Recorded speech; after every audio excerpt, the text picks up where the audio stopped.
Welcome to Manhwa Vault. The events begin in a world where the hero once lived. The world he knew was gone. One moment, everything was as it should be. The next, the sky split open, torn apart by blinding light and a deafening roar. From that rift came monsters, endless and merciless. He fought, even as others screamed and fell around him. There was no time to grieve. He fought because he had to. Days turned into weeks, weeks into months. He learned to survive, blade in hand, never looking back. A month passed, then a year, 10. Now, his sword was an extension of himself. He sliced through beasts like wind through grass. But one day, something changed. He faced a power unlike any he'd ever known. A figure cloaked in darkness. The voice was calm, condescending. Give up. The world you lived in has already perished. He recognized him. The one behind it all. The puppet master who had turned his world into hell. The figure looked at him not as an enemy, such a waste of talent. Become my sword. But he didn't flinch. He looked the man in the eye and answered. Don't make me laugh. He let out a fierce battle cry as he charged forward, fury written across his face. His armor glinted in the blaze as he launched himself at the towering demon, driving his sword downward with relentless power. But the demon was ready. With monstrous strength, it intercepted the blow, their clash shaking the earth around them. The warrior leapt back, eyes glowing with determination, and immediately charged again. The demon's eyes widened, just for a moment, at the sheer tenacity. He closed the distance once more, blades slashing with blinding speed. The demon countered violently, slamming him back with a brutal fist. His body flew through the air, crashing hard into the scorched ground. You struggle, but it's meaningless. The demon's voice echoed. He fought on, darting forward with a desperate yell, trying to find any opening, any weakness. But the demon was relentless. A colossal strike sent him hurtling back, tearing through the battlefield. He screamed in pain as his blood sprayed across the charred earth. The demon stood tall, towering like a god of war, hatred burning in his crimson eyes. Hanging from his neck was a crystal pendant, a faint light gleaming from within. In a world where supernatural powers clash with devastating consequences, a lone hero confronts an overwhelming evil. The blonde-haired warrior, bloodied but resolute, unleashes a final, radiant attack against a monstrous entity. Despite the villain's desperate cries, the hero's power proves absolute. As the enemy disintegrates into nothingness, the battlefield falls silent. The warrior collapses beneath the vast, star-streaked sky, finding peace in the beauty above, even in what seems to be his final moment. But this is not the end. The scene shifts abruptly to a modern, urban world. A teenage boy, bearing no signs of the epic struggle just witnessed, walks the city streets in silence. Soon, he arrives at a heavily restricted facility, Namsan Gate, a portal requiring licensed heroes to enter. A young man, dressed plainly and carrying nothing but a black backpack, calmly approached the gate at Yongsan District, Seoul. His resolve unwavering, he sprinted forward and dove into the unknown. The system immediately flagged his unauthorized entry. Alarms blared, signaling the presence of an unregistered individual inside the gate. But the young man, undeterred, found himself in a lush, otherworldly forest within the gate. His presence didn't go unnoticed for long. A patrol unit of professional hunters spotted him and confronted him, curious and skeptical. They asked if he was lost and offered to escort him out. His attire and demeanor made it difficult for them to believe he was a licensed hero or even a porter. Some laughed at his casual appearance, pointing out how unfit he looked for the dangers of a gate. One of them even speculated he was a clueless porter abandoned by his team. Still, the young man remained calm. He admitted that he had just arrived, not offering much else. One of the hunters, seemingly experienced, warned him against entering gates without proper licensing and training. The Namsan Gate, he added, was a C-rank gate, not one suitable for amateurs. Though the advice was well-intentioned, the young man dismissed it with subtle defiance. He didn't ask for concern, nor was he grateful. Whatever his reasons, he had come into this gate with purpose and wasn't planning to leave quietly. Soon he realized before him stood a massive, intimidating beast clad in armor with a skull-like faceplate. Its sheer presence loomed like death incarnate. Undeterred, the young man approached calmly, his demeanor steady despite the threat. With a savage roar, the monstrous orc lunged forward, baring its tusks and charging with murderous intent. But the young man didn't flinch. In one smooth motion, he shifted his stance, eyes narrowing with intense focus. Then came a surge of speed, a blur. The battle was swift, violent. Moments later, the lifeless body of the orc lay sprawled in the clearing, a pool of blood staining the earth beneath it. The young man knelt beside it, his arms soaked in crimson, his breathing calm. Nothing had changed. This world, this battlefield, was just as merciless as he remembered. Not a single thing was different. A young man stands, in the aftermath of battle, his body bloodied and bruised. Calmly, he reaches down and picks up a large, curved blade. He seems expressionless as he stares at his reflection and blade. With cold determination, he attacks a monstrous creature, cutting it down with a single, brutal strike. Blood splatters everywhere as the beast falls. Standing over the now-dead creature, he extracts a glowing red gem from its body. The gem sparkles with energy, identified as a low-grade magic stone. He reflects, "Back then, I wouldn't even glance at such a low-tier thing." He senses something and glances sideways cautiously. The ground starts shaking. Something is approaching. A group of monstrous orcs emerges from the forest. Without hesitation, they charge at him aggressively. He slashes through one of them with ease and throws the magic stone in high speed to another. The battle continues, with the protagonist weaving through enemies. One of the monsters falls with a loud thud. More of them rush him, but he remains calm and alert. His face, still expressionless and deadly focused, a stark contrast to the chaos around him. Meanwhile, on the other side of the forest, a group of adventurers made their way along a winding path, the sunlight flickering through the trees. The red-haired woman walked near the front, arms crossed, brow furrowed. That rude guy from earlier," she murmured aloud. Then, turning to her teammate, she asked, "What if he really ends up dead?" Her friend chuckled. "Wait, are you actually worried?" Before she could respond, a black-haired agent at the rear spoke, his tone steady and serious.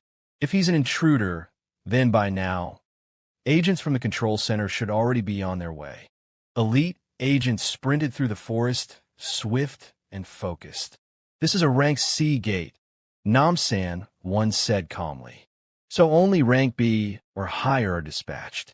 On the other side, the adventurers discuss that he'll be fine as long as he doesn't rush in, another agent added confidently. The red-haired woman echoed, "Hyungnim is right." But one scoffed, "That arrogant punk's probably trembling, just waiting for us to save him." Scene shifts. A huge, muscular monster glares menacingly. The monster growls and charges, but the protagonist swiftly dodges and slams a devastating punch into the monster's face. In a flurry of movement, the monster tries to counter, but the protagonist leaps into the air. The kick lands behind a monster's head, crushing the monster. The beast lies defeated, blood pooling. Protagonist stands over it, calm and collected, adding 3 magic stones to his collection as his eyes glow faintly. He walks away under a clear sky, the chaos behind him now silent. He thought that the harvest isn't great. So far, 12 low-grade, 16 lower-mid-grade stones. Behind him, someone shouts this way. A group of men in black suits approach him and tell that they were from the gate control center. "Please show your hero registration ID. If you're unregistered, you'll need to come with us to the control center." Protagonist asked, "Gate control center?" The agent stepped forward, his tone firm. "Please comply with our instructions." The protagonist glanced at him, eyes narrowing. "Now what's this?" he thought, irritation flickering across his face. Without a word, he turned and began walking away, clearly done with the conversation. The agent stepped forward, handcuffs ready. If you refuse, we may use physical force. But before he could act, the protagonist grabbed his wrist, firm and unyielding. Any injury from resistance will be your responsibility, the agent warned. It's best we settle this calmly at the control center. Tension hung thick in the air. With one swift movement, the protagonist twisted the agent's arm and sent him staggering back. The agent gasped, completely caught off guard. The protagonist didn't even break stride. His voice was calm, almost bored. "Don't bother me." A sudden crackle of energy filled the air. A sword was drawn. A rank 4 magic seal. The protagonist muttered, eyeing the glowing formation. "That might work on orcs, but not on me." In a flash, he moved, too fast to follow. The opponent was sent flying, slamming into the ground with a howl of pain. Final warning. If you don't want to get hurt, go back. The protagonist stands firm, looking coolly ahead.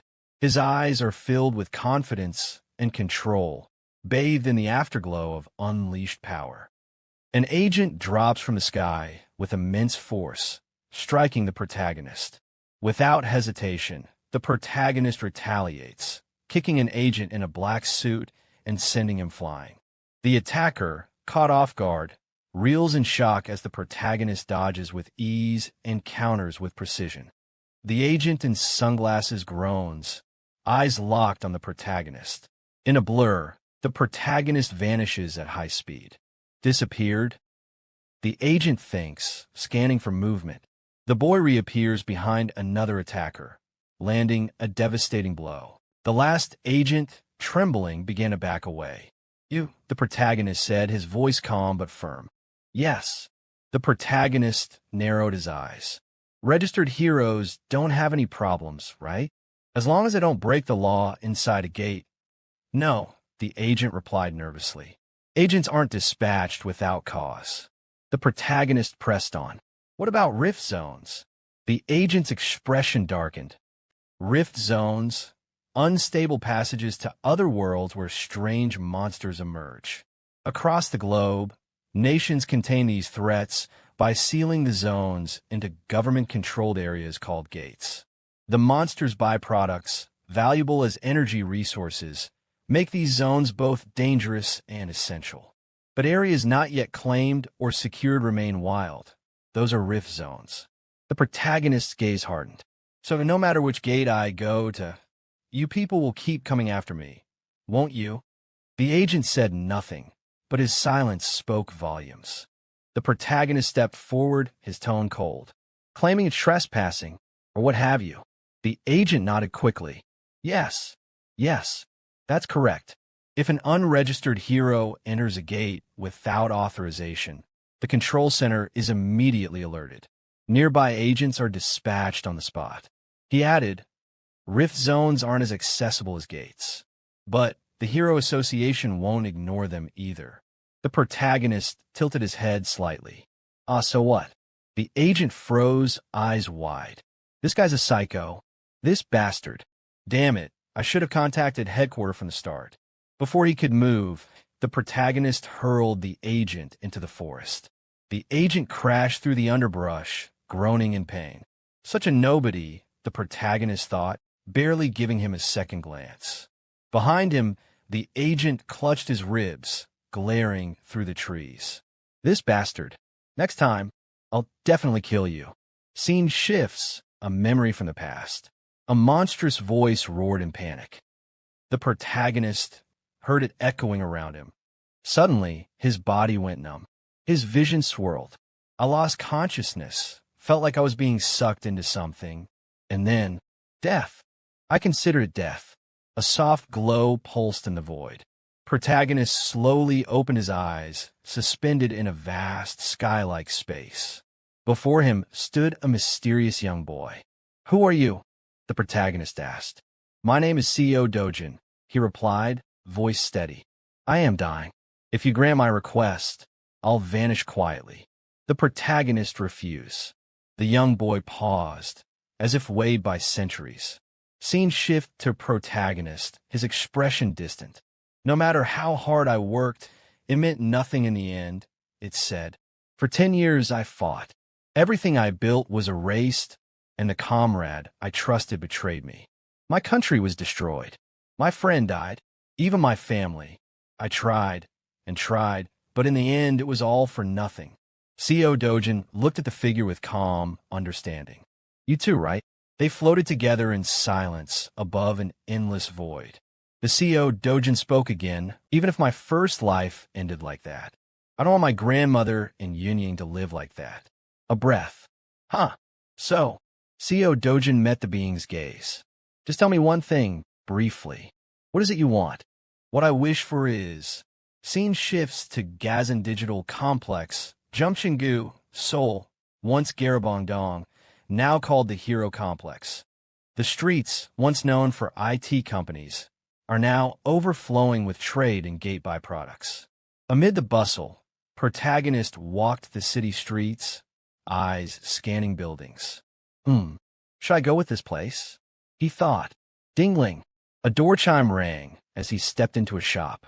A cheerful voice greeted him from inside. Welcome. An attendant sat at the counter, eyes sharp. Protagonist steps forward calmly. I'd like to sell some mana stones, he said, his voice steady and composed. You've come to the right place, the attendant exclaims. We offer the best purchase price in Seoul. No, in all of Korea. Then clatter. A pile of bright red mana stones spilled onto the counter. The attendant's eyes widened. Are those mana stones? He leaned in, inspecting them closely.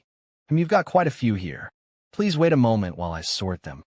Scene shifts. Protagonist sat back on a nearby sofa, sipping a warm cup of coffee.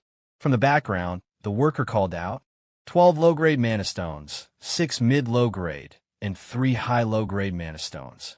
The worker started entering data. You're aware the commission is 40% of the purchase price, right? He tapped a few more keys, then smiled. The total amount you'll receive is 5.46 million won. Protagonist, still calm, raised a hand slightly. Stop. Protagonist's voice cut through the room. I did the hunting. You guys just handle the purchase. And yet the commission's 40%. The worker stiffened.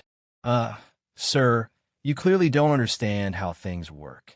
He forced a smile. Normally, we take 45%. We're doing you a favor here. If you don't want to sell, take them back. Protagonist stood up, gathering the stones. I'll do that. Hey, sir, the worker called out in a panic. You still have to pay the sorting fee, right? And the coffee isn't free either. He scrambled for numbers. Sorting, 300,000 won. Coffee, 10,000.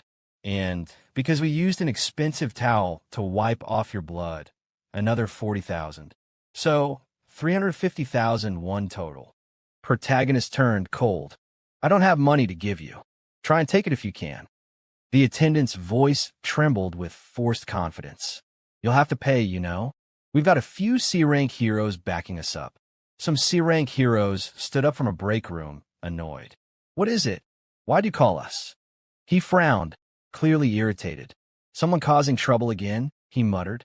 The eyes of the protagonist and the C-rank heroes locked, tension crackling in the air as they stared each other down.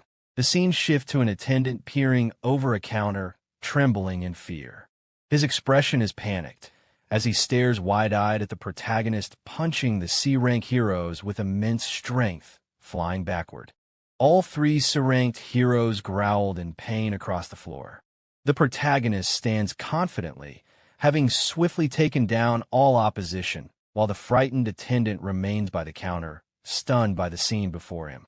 The protagonist begins walking calmly toward the counter, each step echoing in the now silent room. As he approaches the attendant behind the counter, he speaks coolly. The commission is 1%. He places a hand casually on the counter and adds with a confident smirk. Let's have smooth transactions from now on. I'll come again next time. As the protagonist enters his home, he places a large bundle of money on the table. His grandmother and younger sister stare at it in shock, eyes wide with disbelief. His grandmother stammers. Dojin H, what is all this money? His sister echoes in amazement. What is all this? The protagonist, slightly flustered but trying to keep it casual, scratches his head and replies, "A while ago, I lent money to a friend who was starting a business, and that business became a huge success." His grandmother, still stunned, clasps her hands together and stammers, "Why you have a friend like that?" A look of doubt flashes across her face. The protagonist, keeping his expression calm, answers, "You know the place I grew up. He's a friend I hung out with back then." His grandmother slowly nods, still unsure. "Of course I know." Suddenly, his younger sister lights up, eyes sparkling with excitement. "Brother, then are we rich now?" The protagonist smiles softly and nods. "Yes, for now on." His sister's eyes go wide with joy. She suddenly jumps up, unable to contain her excitement. "Wow, we're rich." She jumps again, laughing and spinning in place. "We're becoming rich." Her joy is infectious. The room, once filled with uncertainty, now overflows with hope and happiness. The memory floods back to the protagonist, a final conversation etched into his mind. He remembers CEO Dojin, standing with a calm expression, looking him in the eye. "Grandma and Yunying, please let them live in a house safer than anywhere else." Before the protagonist could even respond, CEO Dojin disappeared, gone without a word, leaving only those parting wishes behind. Cut to the present. A slow inhale, the sound of breath. The protagonist opens his eyes, seeing high reflection in mirror. He narrates, "When I woke up, I had become SEO Dojin. A new life, a borrowed identity, and a promise yet to be fulfilled." Eyes scanning a sleek, modern home listing. The safest house in Korea costs 110 billion won at the current market price. He exhales slowly, the weight of CEO Dojin's request lingering in his thoughts. "I have no obligation to keep such a one-sided promise, but if only my strength returns, that much money is nothing. Rifts, gates, monsters. Everything here is weaker than in my world that was destroyed. To me, who is a sword god, this place is like child's play, but not even 10%, 1/10, of my strength has returned yet." Suddenly, a voice echoes from outside the room. "SEO Dojin, you in there?" The protagonist glances toward the door, alert. "I'll go out and see." He turns to his grandmother just behind him and speaks calmly but firmly. "Please stay inside." Outside, a rough, mocking voice calls out, "SEO Dojin, you should repay borrowed money on time." Another voice chimes in. "Do you know how much money you have to repay? It's a whopping 48 million won. These are the loan sharks. The ones the real CEO Dojin borrowed money from before he died. The 5 million won he borrowed for grandma's hospital bills became 10 times that in such a short time." One of the loan sharks sneers with smug satisfaction. Another steps forward, eyes gleaming with greed. "You made some money from the gate, right? Hand it all over. We're taking all this according to the contract, so don't feel it's unfair." Now let us call protagonist, SEO Dojin. As the two try to force him to pay, CEO Dojin landed an incredibly powerful punch on one of them with surprising speed. The other man was stunned by CEO Dojin's unexpected speed and power. Visibly shaken by the sudden attack, Sei Dojin approached the second man menacingly, stating that he had already paid over 9 million won, and in fact he should be the one asking for his money back. The man backed away in fear, asking in shock and disbelief whether he was really the same CEO Dojin he used to know. Sei Dojin didn't answer his question. Instead, he gave him one final firm warning and told him in a clearly threatening tone to inform his boss that he would be visiting him soon. In a bustling shopping mall filled with people moving between various stores, a large display of plush toys suddenly appears on the shelves of a retail shop arranged in an attractive manner. The young girl, Eunyoung, gazes at the toys with excitement and joy, wondering to herself if she can really buy a new doll. Dojin smiles gently at his little sister, assuring her that he already bought her new clothes and that she can now get anything she wants. Dojin starts reflecting on his emotions, realizing that the mixed memories he shares with the original Dojin have influenced his previously dull and numb feelings. He continues watching his little sister Yunying and thinks that what he feels might just be sympathy. Still, he admits that the original Dojin was truly kind to his half-sister Yunying. Yunying remains standing excitedly in front of the toys, unable to easily choose one. At that moment, Dojin silently vows to at least protect the heart of the original Dojin, who loved his little sister deeply.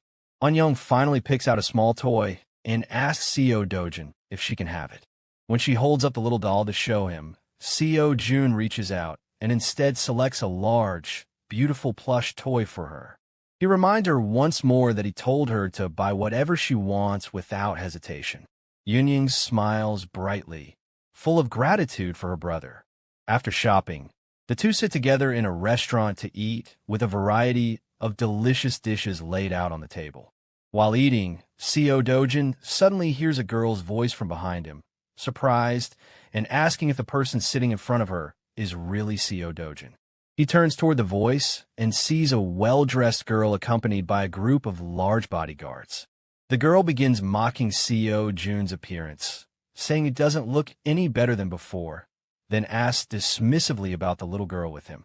Jun glares at her sharply while she mocks him further, asking if Yunying is as much trouble as her mother once was.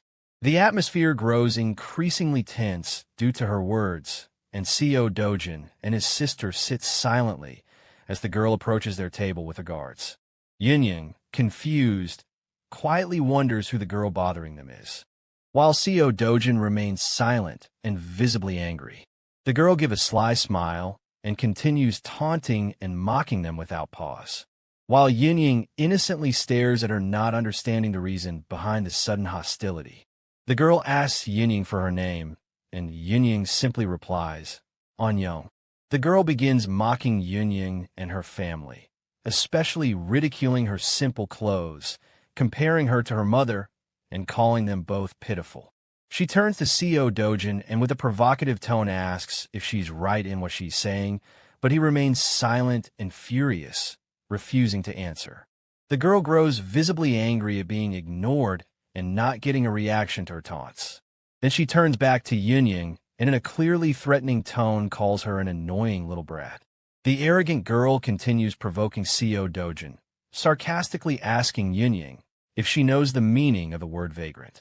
Dojin looks at her with utter coldness, then sharply retorts, calling her as ugly as an orc. The girl is utterly shocked by this unexpected response, staring at him in disbelief. She replies in a stunned, hesitant voice, asking if she really heard him correctly. Jun keeps glaring at her with fierce, angry eyes. Jun recalls the harsh past of the real Jun, who was born into severe poverty. After his mother died when he was 7, he was forced to move in with his biological father. But his life never improved as he suffered for more than 10 years from discrimination and neglect at the hands of his father's legal wife. He was eventually kicked out again and went to live with his maternal grandmother and his half-sister Yunying, whom he had never met before. Dojin feels deep sadness and wonders how the original Dojin endured all this injustice and cruelty in silence. Then he makes a firm decision that from now on everything will be different. Dojin turns toward the arrogant girl with confident, challenging eyes and tells her that he lived with her for 12 years, and yet she still disgusts him. He sharply calls her hopeless from her features to her awful personality and foolish mind. He continues harshly saying that she's always jealous of girls who are prettier and kinder than her, and that she clings to a deep inferiority complex. He adds that she's never any better than Anyang, who truly and honestly cares about her brother's financial situation. The girl looks at him in anger, her face clearly showing the shock of his biting insult. She screams furiously, demanding to know what he just said. Suddenly, everyone hears a woman's calm voice saying, "Dude Jun, it's been a long time." The girl is stunned when she sees her, crying out, "Mom!" and rushing over to her, complaining tearfully about what Seo Dojin said to her. But the mother responds harshly, telling her to be quiet and to stop behaving in such an inappropriate way. Ignoring her daughter's actions, the mother turns to Seo Dojin with a seemingly gentle tone, asking if he's all right. As Seo Dojin leaves, the mother chides him in a voice that sounds sympathetic, saying that even if he's busy, he should still visit the house from time to time. Inside, Seo Dojin is filled with anger, thinking about the hypocrisy of this woman who hurt him the most for 12 years. The mother continues provoking him, claiming that his father worries about him a lot and expressing her disgust in an obviously insincere way. Dojin turns to her with a furious glare and tells her bluntly that their relationship is not the kind that allows her to ask about him or interfere in his life. Then he sharply tells her to get out of his sight immediately. The woman feels deeply insulted and humiliated in front of everyone by Seo Jun's firm and powerful response. She leaves overcome with anger and embarrassment while her daughter stands behind her stunned by this sharp and humiliating confrontation. As the woman walked away angrily, she wondered to herself if this person was really the Seo Dojin she used to know, the one who would always lower his head, even when beaten for no reason. Her daughter hurried after her, calling out and asking her to wait for a moment. Meanwhile, Seo Dojin quietly turned to his sister Yunyang and told her it was time to leave, and she immediately agreed. Seo Dojin thought confidently to himself, declaring internally that the Seo Dojin, who used to remain silent and endure abuse, was completely gone, warning his enemies that it was in their best interest to realize that quickly. The car carrying the woman, her daughter, and the guard sped away from the scene. Inside the car, the girls started yelling in anger, demanding to know why they left like that, and insisting that Seo Dojin be punished for what he had done. Angrily asking if she knew what Seo Dojin had said to her, but the mother ignored her and coldly addressed one of her guards, saying, "Chief Lee." The mother turned to the guard and sharply asked why Seo Dojin was still alive. Guard Lee nervously replied that the report stated Kong Kale would already left Seo Dojin in the Rift Zone. The mother screamed in furious rage, saying that Seo Dojin was supposed to be dead and wondering how he could still be alive. Guard Lee immediately apologized and promised to investigate the matter again. The girl was shocked by what she heard and began questioning her mother about what she meant by saying Seo Dojin should be dead, but the mother gave no reply and remained silent, ignoring her daughter's question. The girl was left stunned and screamed at her mother in disbelief. "Did you really try to kill Seo Dojin?" Then, completely shocked, she continued, her voice filled with anger and jealousy. Her mother asked if she still had feelings for Seo Dojin. She replied that she absolutely had no feelings for him.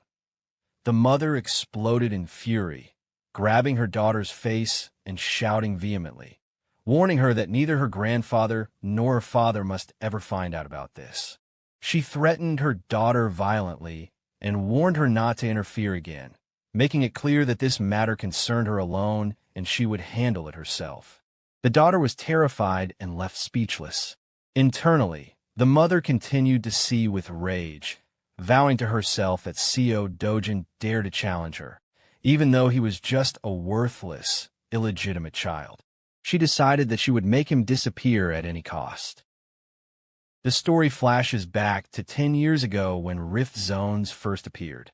These zones caused dangerous monsters to emerge, attacking and mercilessly killing people. The world fell into extreme chaos as a result of these events. However, the situation gradually began to stabilize with the emergence of heroes who were able to fight back against the monsters. From the monsters, people obtained magical stones called mana stones, which became the world's new source of energy. After that, nations started transforming these dangerous rift zones into organized gates.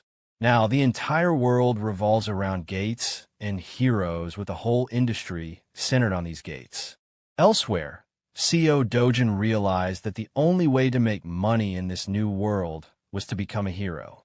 Seo Dojin arrives at a building called Yongjungpo, which serves as the headquarters of HC Finance Company. In that place, which looks like an old building, a man is smoking a cigarette while watching the situation with anticipation. SEO Dojin enters the building, surprising the man and his companions with the presence. The man asks him sternly who he was, then adds angrily if he really dares to show up there after having messed with his men before. Dojin responds with complete calm, saying that the more he thinks about it, the more he realizes he suffered a significant loss. The man is puzzled by Seo Jun's words and asks him what he means by loss. Seo Jun continues, explaining coldly that he deserves substantial compensation for the material and moral damages he has suffered. The man with glasses stares at Seo Dojin, thinking to himself that Seo Jun's personality has changed a lot since entering the gate. The man also concludes that Seo Dojin must have awakened his power inside the gate. He steps towards Seo Dojin, threatening him and saying he knows very well what happens to people who become arrogant after awakening in the gates. Suddenly, other men approach and surround Seo Jun, clearly threatening him. The main man stands up and moves closer to Seo Dojin in an aggressive manner. The man angrily explains that he has seen many people become dank heroes, but in the end, they were nothing but trash. He also asserts that he has plenty of D-rank heroes who don't even allow anyone to speak to them. Dojin remains silent, ignoring all the threats he hears. But the main man angrily orders him to sit down, thinking he has ended the conversation. Dojin firmly replies that he hasn't finished talking yet. The man becomes extremely angry at Seojin's manner of response and tries to attack him suddenly. But the man is utterly shocked when he discovers that Seo Jun has moved at incredible speed. Seo Dojin delivers a powerful punch to a man, making him collapse instantly. After that, Seo Jun continues attacking the rest of the men who had surrounded him with extreme ease. During the fight, Seo Dojin tells them that he knows very well their business isn't limited to just usurious lending. He then adds while continuing the fight that he's also aware they forge identities. SEO Dojin clarifies that if he wants to start making money, he needs an official hero ID card. SEO Dojin continues fighting nonstop, effortlessly, and skillfully dodging the men's attacks. Then he stands among the defeated men, lying on the ground, and coldly demands that the main man provide him with a genuine hero ID card without any errors or issues. He adds in a firm tone that it must be ready by tomorrow. The main man feels intense fear, thinking to himself that Dojin might not be just a D-rank hero, but possibly be rank or higher. As Dojin continues speaking to the man he knocked to the ground, he demands a clear answer to his question. So, the man quickly decides to agree to Seo Jun's request out of fear of his anger. But Seo Dojin stops him again, telling him that there's something else he wants to know as well. Then, Seo Jun asks him sharply and threateningly if Hong Hiju was the one who ordered him to kill him. The man clearly recalls in his mind the features of Hong Hiju when she gave him the order. But he remains silent and does not answer. Because of the man's silence, Seo Dojin becomes even angrier and presses down hard on his face, demanding once again that he answer. The man screams in pain and terror, quickly confessing that Hong Haiju really did order him to do it. He explains that Hong Haiju hoped Seo Dojin would fall so deeply into debt that he would be forced to commit suicide. Then the man adds, still screaming in terror, that this is exactly what Hong Hiju told him. Dojin remains calm after hearing this confession, while the man begs him to let him go. Seo Dojin mocks the man's words about suicide, saying that this explains why he was locked inside the gate. The man immediately tries to defend himself, insisting that he knew nothing about the gate situation. He continues defending himself, saying that if Seo Dojin died, he wouldn't get any money, so why would he send him there in the first place? Dojin listens to the man's words with interest and thinks quietly. Then Seo Dojin suddenly remembers the name Kong Kail Wu and says it out loud. Seo Jun explains to the man that Kong Kail Wu was the one who put him in the gate and asked the man to bring him all the information related to this person by tomorrow. The man agrees, immediately visibly terrified. Dojin leaves the place calmly, leaving the men in a state of extreme fear and panic. As he walks, Co Dojin remembers his wish to live with his grandmother and his sister Yunying in the safest house possible. Sei Dojin decides to himself that he must work to achieve this goal. As he walks with confident steps, Co Dojin obtains a hero identification card from the man he ordered to get it for him. Co Dojin uses the ID card on an electronic device to verify its authenticity. The device verifies the validity of Dojin's hero identification card and confirms it is valid. Nevertheless, a clear warning appears on the device stating that Co Dojin's level is lower than the recommended level for entry. But Co Dojin mutters in annoyance that the man should have given him a higher rank like rank A instead of his current rank. Co Jun ignores the warning and confidently proceeds through the entrance while the device continues to issue its warning. Information is provided about the Bamseum gate, which is classified as B rank, but is small like a D rank gate, and authorities recommend not entering except as part of a team of 2 or more people. Nevertheless, the information also states that because the gate is structured as a tunnel, it only allows individual entry, which makes it difficult to complete except for those who are at least rank. SEO Dojin keeps advancing inside the gate, ignoring all the warnings that appear before him. The text explains that if he is unlucky, he might have to face hundreds of monsters alone in a dark and narrow tunnel. Co Dojin begins facing the monsters, but he never seems afraid. Rather, he appears to enjoy the fight. Co Dojin's battle begins with a gigantic and fierce serpent-shaped monster. Co Dojin displays great skill as he dodges the snake's repeated and rapid attacks, releasing poisonous venom from its fangs in an attempt to injure him. Sa Dojin realizes that the monster is a black fong serpent, a type of extremely poisonous creature that can kill with even a small dose of venom. Sei Dojin successfully lands a powerful and direct blow on the monster. He continues fighting with swift and skillful movements, delivering consecutive strikes to the beast. SEO Dojin moves at high speed, trying to avoid the deadly venom the monster spreads around him. He manages to evade being poisoned and feels relieved by this success. He looks at the glove he's wearing, which has been splashed with some of the venom, and thinks to himself that at least he managed to profit 300,001 from it. In a moment of intense focus, Co Jun senses a quick movement from the monster and prepares to face it again. The monster attacks with great force, but Co Jun blocks it with obvious ease. As a result of this confrontation, the monster is pushed forcefully backward, its venom spreading through the area. Sejun stands tall as he watches the monster fall before him. Defeated, he approaches, searching for magic stones inside its body, but finds nothing and calmly says there is no magic stone inside. Co Dojin confirms that based on his previous experience, the probability of finding a magic stone inside a black fong serpent is less than 3%. Co Dojin realizes he needs to hunt hundreds of monsters to gather enough stones and tells himself calmly that he should be prepared for this effort. He continues advancing through the gate, arriving at an area filled with bones and monster corpses. A massive skull appears before him, and Sei Dojin wonders if this is the gate's boss monster. Co Jun raises his head to confirm the presence of the boss monster and prepares to face it. The boss monster appears before him, a colossal serpent with glowing green eyes. Co Dojin feels relieved that the boss monster showed itself, saying he didn't know the way to it. So, this is very convenient. SEO Dojin decides to attack immediately and end the battle quickly. However, he is surprised to discover that his attacks do not reach the monster's body. He wonders to himself why his strikes aren't able to effectively hit the monster.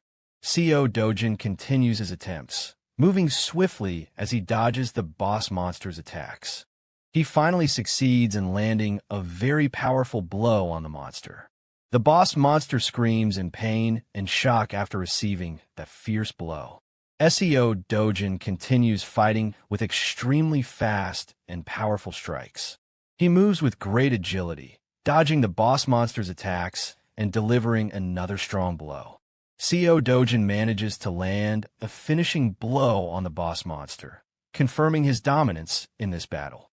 As the confrontation between Seo Dojin and the giant serpent continues, Seo Dojin realizes, just as he expected, that the skin of this monster is extremely tough and completely different from the previous monsters he faced, to the point that his strikes have no effect on it. Seo Dojin stands there wondering to himself what he can do now, wishing he could regain his former strength, because a monster like this would have been easily defeated before. At that moment, Seo Dojin notices something lying on the ground next to him and turns his attention to it. He approaches to discover that the object he noticed is an old sword lying on the ground. Seo Jun examines the sword closely and decides that even though it is old, he has no other option but to use it. Seo Dojin confidently picks up the sword from the ground, remarking that the value of a sword lies in the skill of the one who wields it, not in its quality or age. Now Seo Dojin prepares to face the monster using the sword, saying that he will borrow this weapon for a while. Seo Jun attacks the monster fiercely with the sword, delivering a powerful strike to the monster. During his assault, Seo Dojin tells the monster that it should consider it an honor to be destroyed by his hand. The monster lets out a loud scream of pain after receiving the blow from Seo Dojin. Jun continues delivering successive sword strikes, asserting his complete control over the battle. These consecutive attacks cause severe damage to the monster, which is now clearly losing the fight entirely. Seo Dojin, after the confrontation ends and the monster falls, notices a stone falling quickly from the monster and catches it before it is lost. He notes that it's a bit short for a long sword, but says that the sword could be useful if its edge were sharpened a bit. Seo Dojin leaves the area, expressing his satisfaction with the results he achieved, considering them better than what he got in the previous Namsun Gate. Seo Dojin exits the gate late at night, feeling annoyed that a single B-rank gate took him so long to complete. Seo Dojin tells himself firmly that regaining his strength is now his top priority. Seo Dojin feels relieved that his old comrades did not see him in his current state, which he considers weak compared to what he once was. The scene shifts to a mon shop where a man takes out the stones he collected and places them on the table. The shopkeeper tells the man that he has a good number of stones, but reminds him that the usual commission is 40%. The man tries to object, saying that this commission is too high, and asks the shopkeeper to lower it since he is a regular customer. The shopkeeper clearly responds that the store's commission is the lowest among other shops, and that the base commission at the gate center is 5%. The shopkeeper also confirms that the store keeps no sales records, meaning the man won't have to pay any taxes on the amount he receives. The man agrees, convinced that this really is to his benefit. After that, the man curiously asks the shopkeeper what happened to his face, which clearly looks injured. The shopkeeper replies angrily and with frustration that he doesn't want to talk about it, explaining that a crazy person broke into the place, beat the guards badly, and injured him as well. The customer jokes that maybe the defeat was because the guards he hired were only C rank, and explains to him the difference in real abilities at each rank. Then the man wonders whether the abilities of someone working as a shop guard could ever compare to those of a hero who risks his life fighting monsters. The man leaves the shop with a smile, telling the shopkeeper that they are not strangers and that he can ask for his help anytime he needs it. Seo Jun continues on his way, calmly inside the shop after the other man leaves. The employee who was previously beaten notices his presence and is overcome with terror when he sees him again. Suddenly, the employee screams, pointing at Seo Dojin and telling the large man next to him that this is the person who assaulted him. The large man is surprised by the accusation and looks at Seo Dojin, wondering if this young man was really the one who caused all this chaos, describing him as tall and handsome. The large man approaches Seo Dojin angrily and asks if he was the one who caused trouble in the place, emphasizing that it's inappropriate for a hero to hit a regular person. The employee feels confident and relieved, believing that the large man is a veteran hero with 7 years of experience and that Co Dojin won't be able to face him easily. But Co Dojin responds with utter coldness, telling the large man to mind his own business and leave immediately. The large man and the employee are both utterly shocked by Co Dojin's bold and unexpected response. Co Jun continues, speaking calmly, provoking the large man by sarcastically asking if he really intends to avenge the employees he beat up.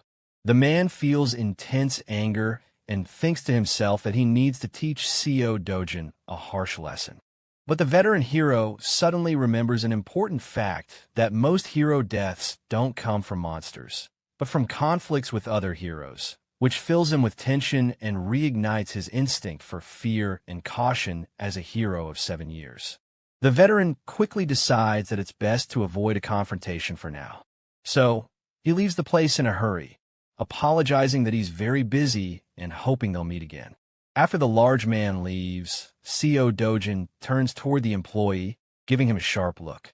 Co Dojin asks the employee in a chillingly calm tone if he has any more complaints against him. The employee is extremely flustered and can't respond. So, Co Dojin tosses a bag full of high-quality Mona stones in front of him and asks him to calculate their value. The employee is utterly shocked at the sight of so many high-quality mana stones and wonders to himself about Co Dojin's true identity. After counting the stones, the employee announces that the total value is 150 million won. Co Dojin expresses his annoyance at how little the amount is despite working all day and orders the employee to bring him the money. The employee fearfully reminds Co Dojin that he has to deduct the commission. But Co Dojin gives him a terrifying look that makes him question if he said something wrong. Co Dojin changes his stance with icy calm and tells him the commission is only 1%, demanding he hand over 148.5 million won immediately. The employee loses his composure and yells that the commission is 40%, not 1%, but he calms down a bit and explains that any transaction exceeding 100 million won requires approval from his superior. Co Dojin coldly tells him to get approval immediately. The employee instantly calls his superior, explaining the situation with clear tension and fear. Co Dojin suddenly takes the phone from the employee and addresses the superior directly, demanding that he give the employee an order to hand over the money. The superior tries to ask for the phone back so he can clarify the situation, but Co Dojin angrily throws the phone hard against the wall. In the end, Co Dojin tells the employee that the superior understood the matter well and ordered him to bring the money. The employee gives in to Seojin's clear threat, agrees to his demand in a quiet voice, and hands him the large amount of cash he requested. Co Dojin calmly leaves the shop after receiving the money, and with a mocking smile, tells the employee that they should make another good deal next time as well. A strong-built man arrives at the shop and sharply asks the employee why he didn't answer his phone and what he meant by the call he received earlier. The employee, now completely broken and distressed, tells the man that he can't continue working anymore and announces his resignation. The employee looks at the phone shattered against the wall, desperately repeating that he just can't endure this any longer. At that moment, the phone rings again, and the employee turns toward it nervously, feeling frustrated and hopeless. On the other end of the call, the same man speaks and asks a girl named Han Yun to come immediately. Han Joan appears, a girl with elegant purple hair, confidently walking through the street while drawing admiring looks from the people around her. When Han Yun enters the shop, the employee is utterly shocked and screams in disbelief when he sees her. Han Joy smiles calmly and assures the employee that she is indeed Hyun Joan, the one he was called to meet. The employee realizes at that moment that Han Yin is a fourth-ranked hero in Korea and vaguely remembers that she is his boss's niece, wondering why she came to this place. Han Joan explains to the employee that she came because her uncle complained to her about a severe headache caused by a hero who forced him to sell mana stones. Han Yin seriously asks the employee to tell her all the details about what happened in the shop. Meanwhile, Seo Dojin is busy trying to regain his former strength through training and meditation, knowing that regaining his power is the most important thing at this stage. Seo Dojin realizes that mana in the current world is much scarcer than in the world he previously lived in, and he believes that regaining his full strength may take as long as 3 years or more. Seo Dojin thinks it would be good if he could get some good equipment to help him during this period. But he notices that the equipment available in this world is very limited and of mediocre quality. Suddenly, a violent tremor shakes the house, and Seo Jun's grandmother screams in terror, thinking it's an earthquake. His little sister, Yunying, screams in fear, asking if what's happening is really an earthquake. At that moment, Seo Jun quickly realizes that what's happening isn't an ordinary earthquake, but something far more dangerous. Suddenly, huge cracks appear in the sky, and a massive rift forms in the air above the city. Seo Jun watches what's happening with great concern, fully aware that this is the emergence of a new and dangerous rift zone. Seo Jun hears his sister Yunying calling out to him in panic, yelling, "Brother!" The scene shifts to the Seoul Hero Association building, where the monitoring team receives urgent news of a new rift appearing in the Mapo district. The team leader realizes the severity of the situation when he discovers that the rift appeared in a residential area, and he is deeply worried about the possibility of civilians who are not heroes entering the rift. The leader explains with fear that if any civilian enters the rift zone, no one else can enter, and if the civilian dies inside, a wave of monsters will pour out of the rift zone into the city. He emphasizes that if that happens, the entire city of Seoul will be in imminent danger, threatening everyone's lives. Elsewhere, Hong Hiju appears in a state of intense anger, slamming the table forcefully and screaming that it would have been better if she had killed that bastard herself instead of complicating things and paying money to get rid of him. Hong Haiju yells at Director Lee, ordering him to make sure Kong Chul will kill Seo Dojin, adding that if he fails to kill Seo Dojin, they will have to pay back the money they received 10 times over. Director Lee agrees and assures her that he will personally oversee the matter until the mission is completed. Meanwhile, the scene shifts to Seo Dojin, who finds himself in a dense forest filled with tall trees, standing in the middle of it, deep in thought. Seo Dojin finds it hard to believe the place he is now seeing before him, and remembers that this forest is the Batisqua Forest, which he used to visit often as a young child.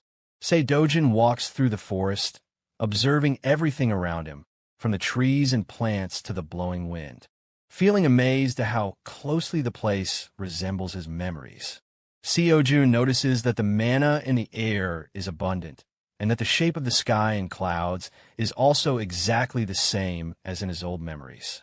Seo Jun decides to leave the forest in a certain direction, hoping he will find something he expects to see.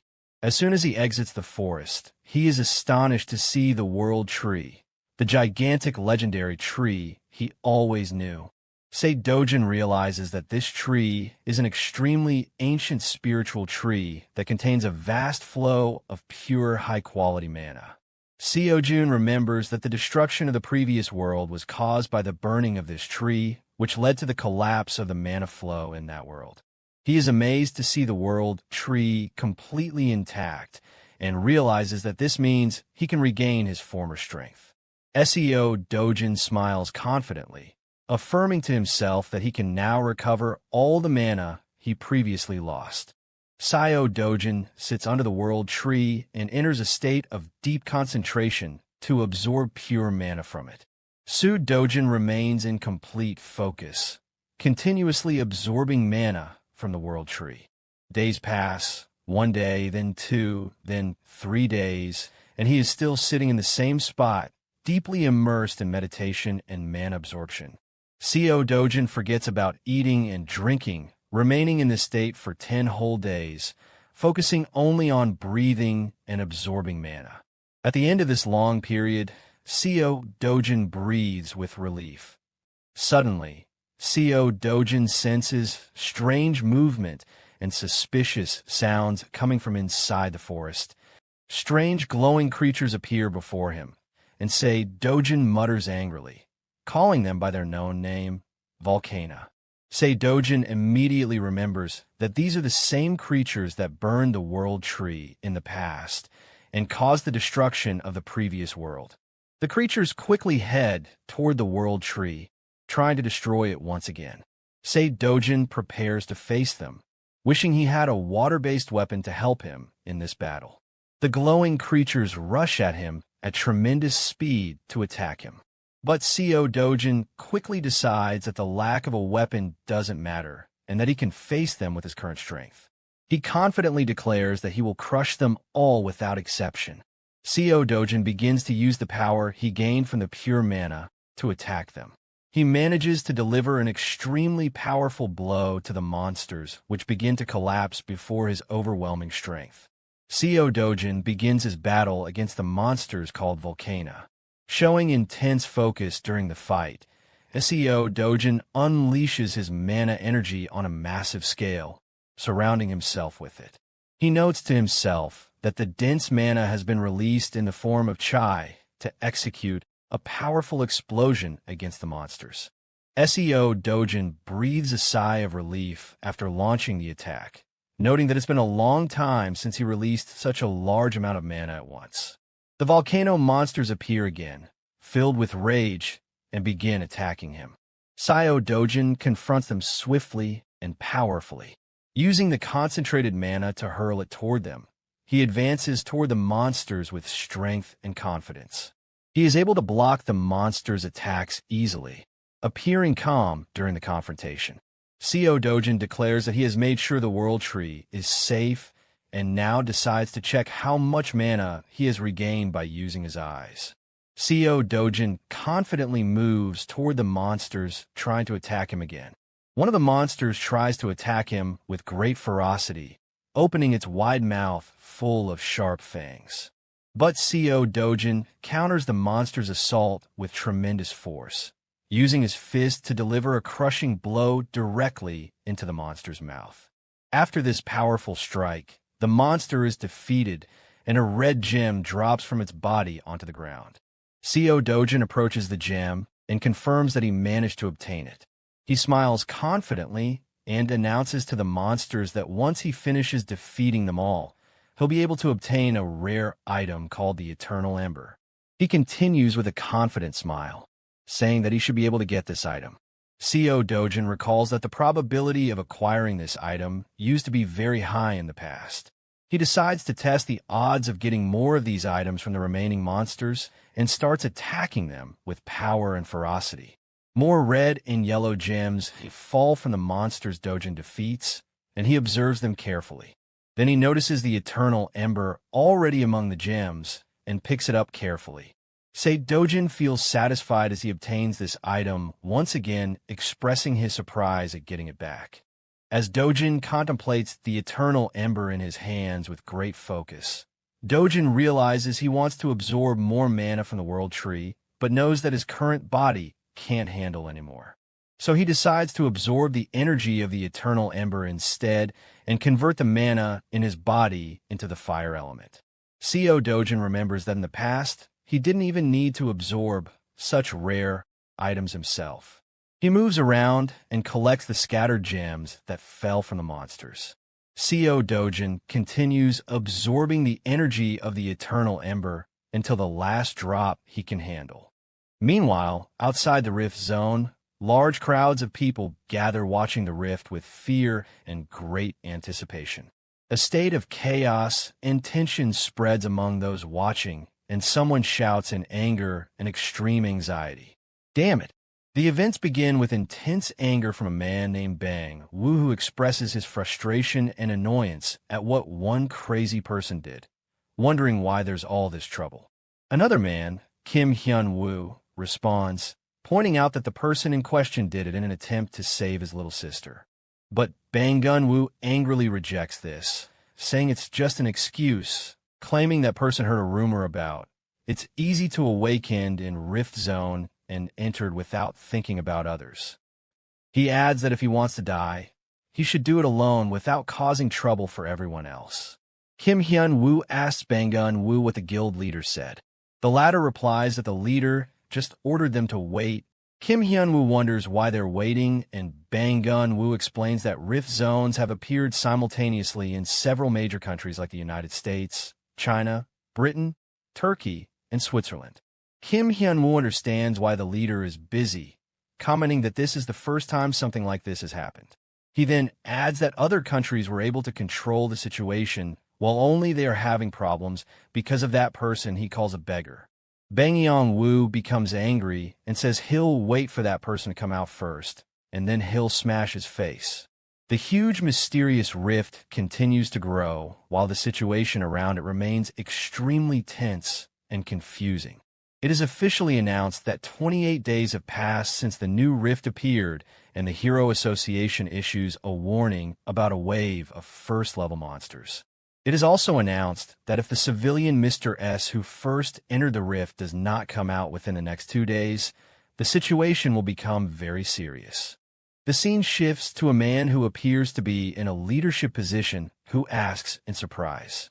So the civilian who entered first was that bastard CO Dojin. His assistant director Kim confirms that the information is accurate and that the civilian is indeed CO Dojin. The leader asks about the likelihood of CO Dojin returning alive, and Director Kim answers that if he's just a civilian, the chance is almost zero, about 1%.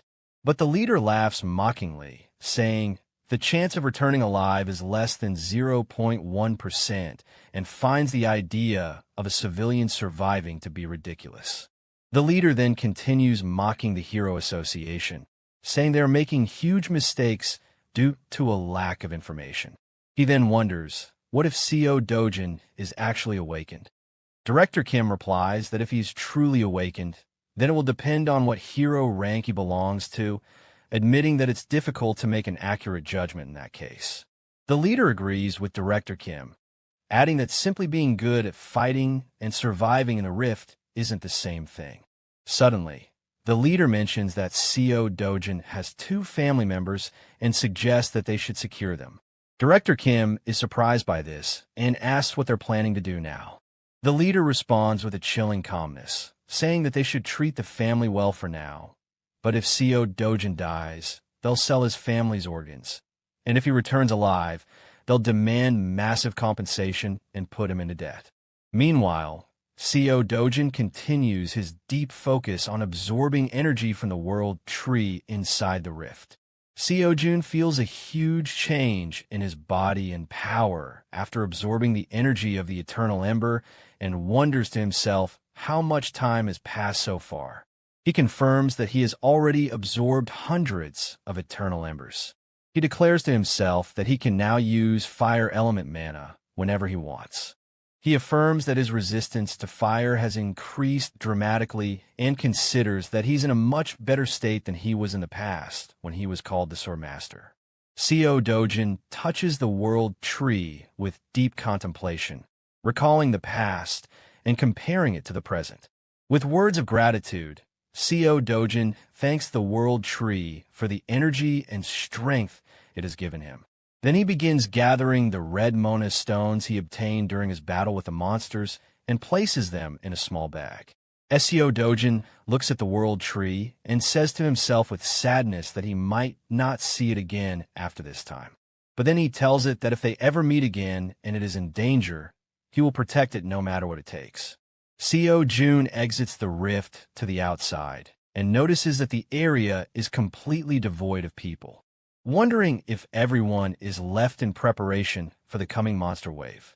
Then CO Dojin senses a rather strong aura in a certain direction and immediately decides to head toward it. He moves at great speed toward that aura. Meanwhile, Bang Gun-woo and Kim Hun-woo are seen standing and talking together near the rift site. CO Dojin notices their clothes from a distance and realizes they are from the same group he met before the previous gate, and he thinks that if he gets caught by them, it would be very troublesome. CO Dojin decides to use his new power and releases a powerful fire blast toward them. The flames reach quickly and cause a huge explosion that surprises everyone. Kim Hyun-woo is astonished and shouts in surprise, wondering about the source of the sound, worried that it might be a fire. Panic spreads among the group as they go to check for any civilian injuries. While everyone tries to flee and retreat from the area quickly, Bang Gun-woo and Kim Hun-woo are left in a state of shock and anger. And Bang Gun-woo furiously wonders why there is fire in this place. At the same time, Seo Dojin calmly walks away from the area, observing the flames he set, thinking about the quality and precision of the fire. Seo Dojin silently mentions the name Kozak and wonders if he would be impressed by this fire if he saw it. Then Seo Dojin remembers the past, saying that Kosik would definitely have been very pleased to see this fire, as he was the strongest fire mage on the continent. At that moment, Kim Hun-woo senses something strange and suddenly stops, telling Bang Gun-woo, "Wait."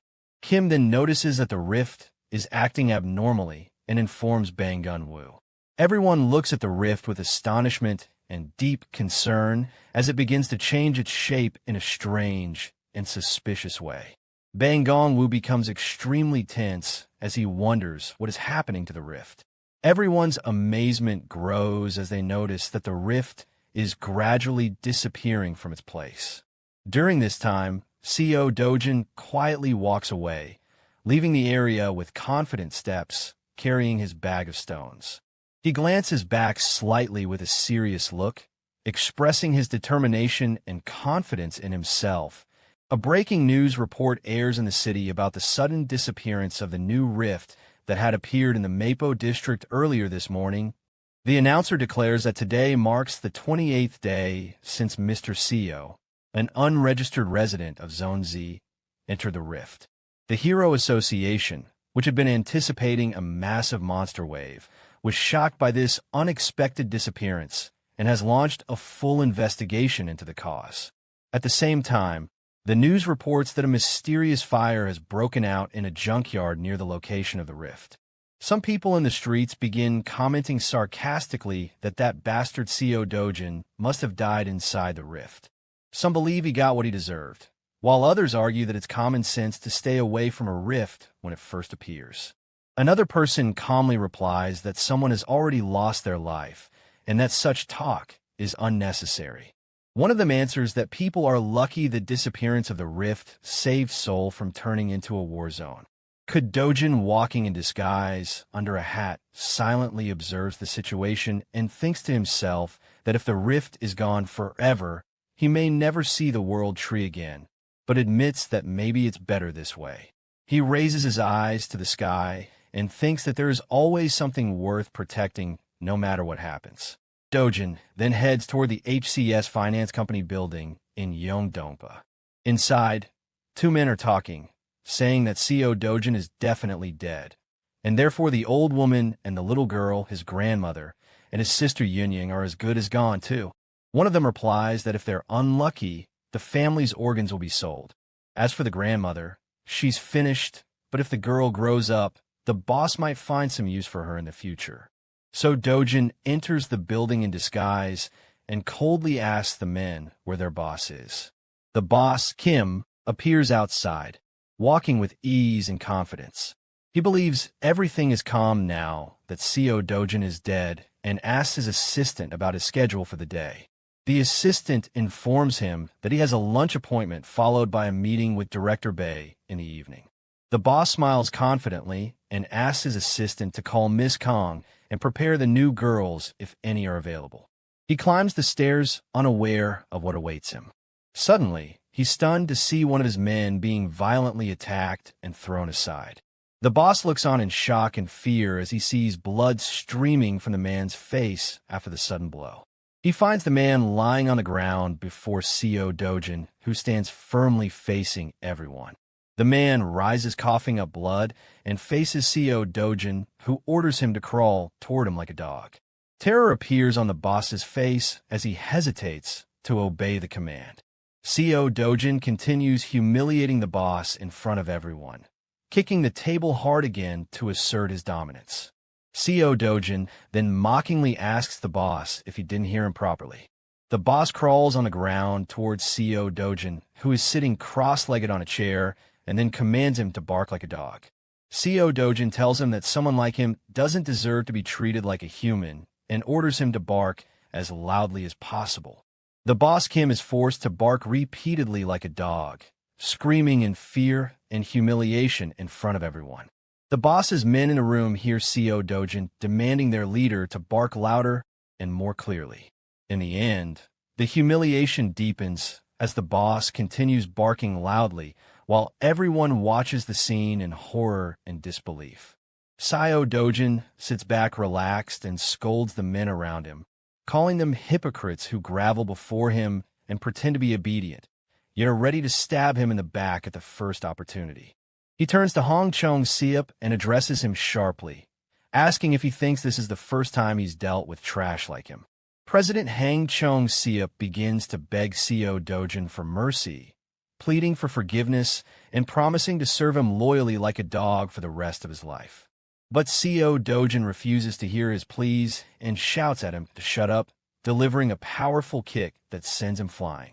Seo Dojin then turns to the assistant with glasses and calls out to him, saying glasses, which catches the man off guard.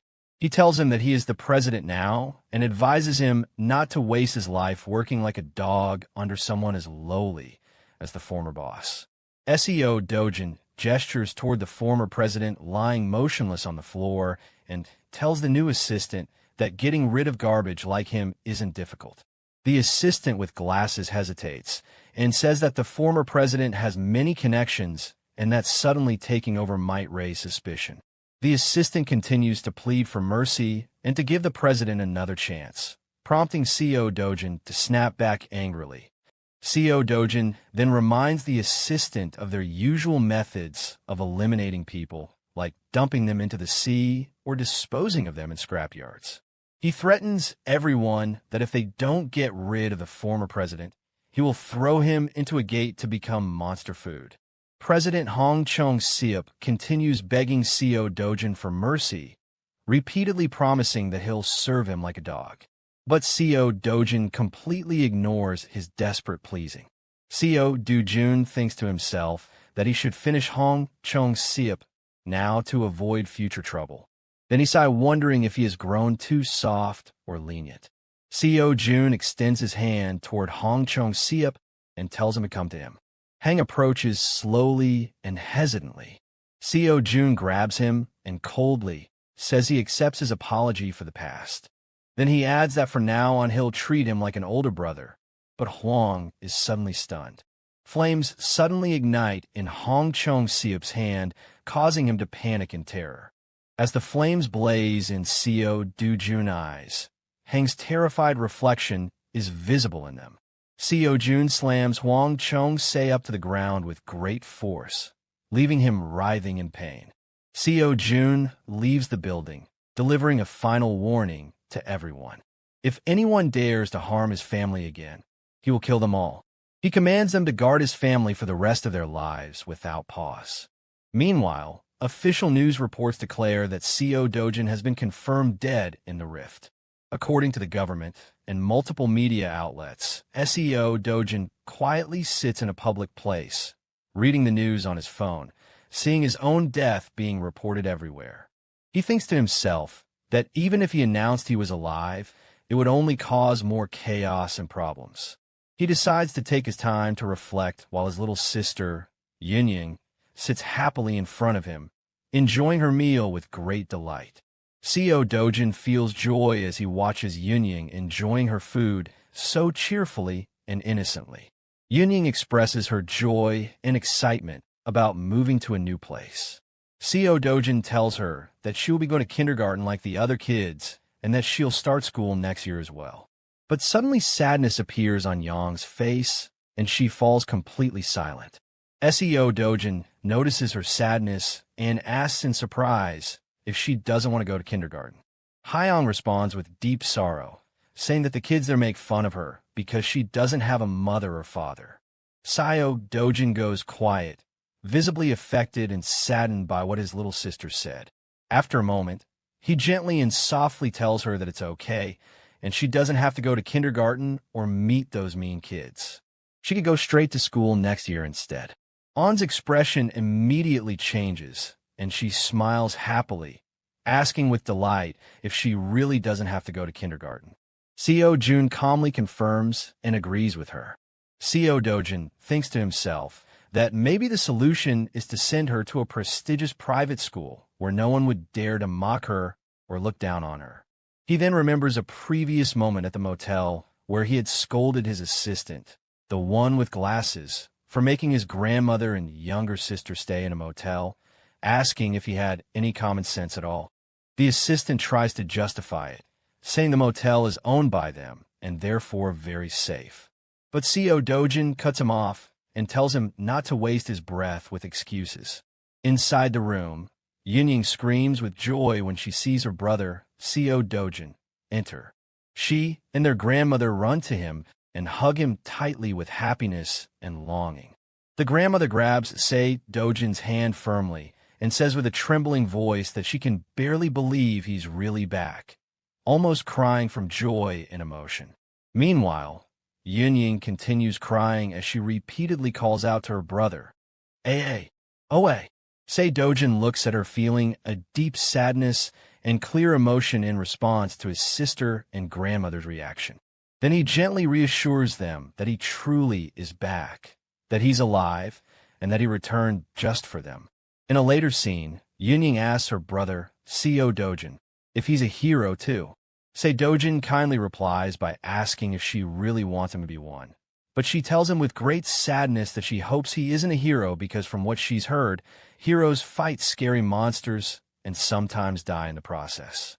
She shows him an innocent drawing representing their family and says that she and their grandmother want him to stay with them for a very long time. Seo Dojin is deeply moved by his little sister's sincere words. He then starts recalling his past life in that dark and brutal world he once lived in. He also remembers how much he lost in his long battles against monsters.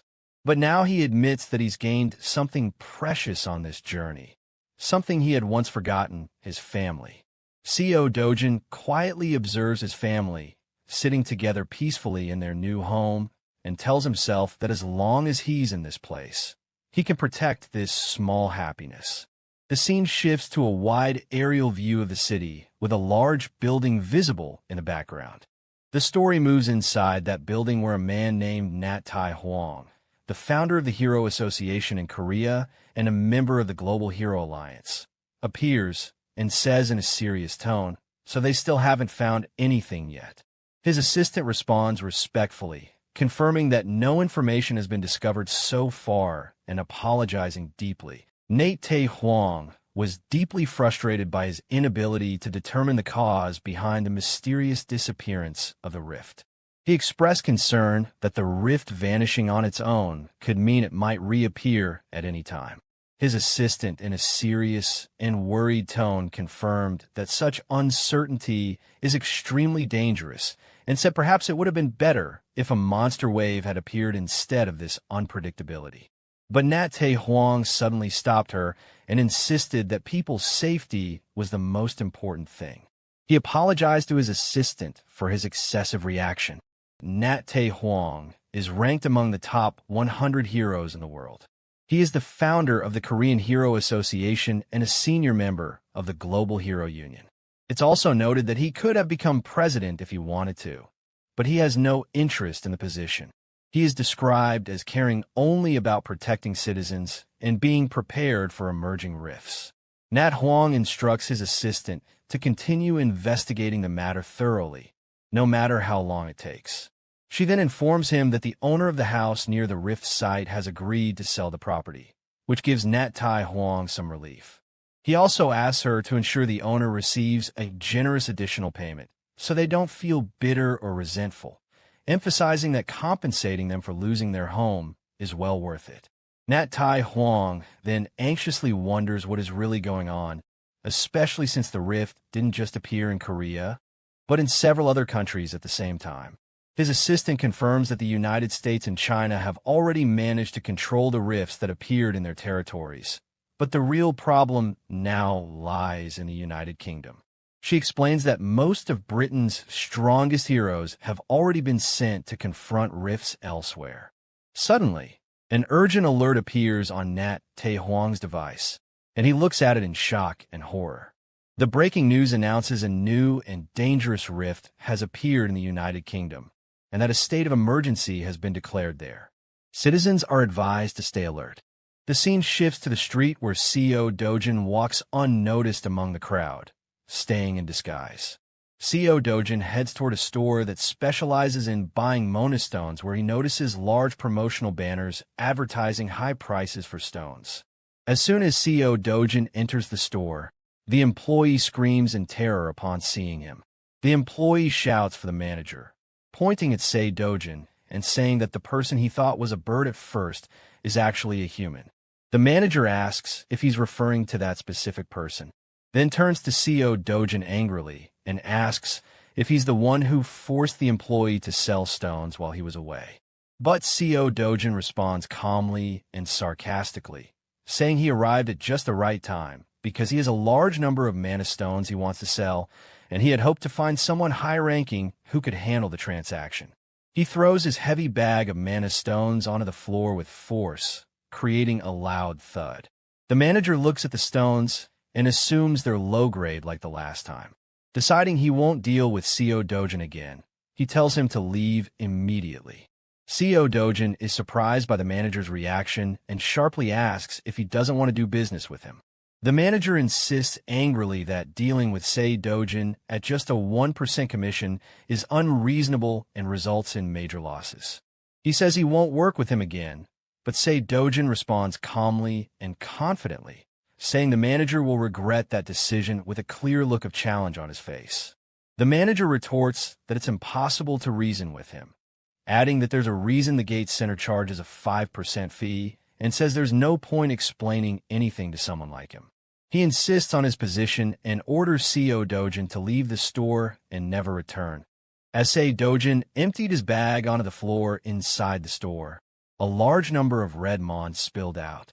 Both the employee and the manager were astonished upon seeing such a vast quantity of valuable stones. Then the manager noticed a particularly special stone among them known as the Hero Mana Stone, which is rumored to be worth over 1,000 times the annual income of an average person. But CEO Dojin calmly responded to their amazed looks, saying that if they weren't interested in buying the stones, he could simply forget it and leave. The properties of the Hero Mana Stone were clearly explained, being an extremely rare stone with immense power and tremendous monetary value. A story was mentioned about a well-known drug dealer from Mexico named Crazy Man who once tried to dismantle mana stones to create drugs.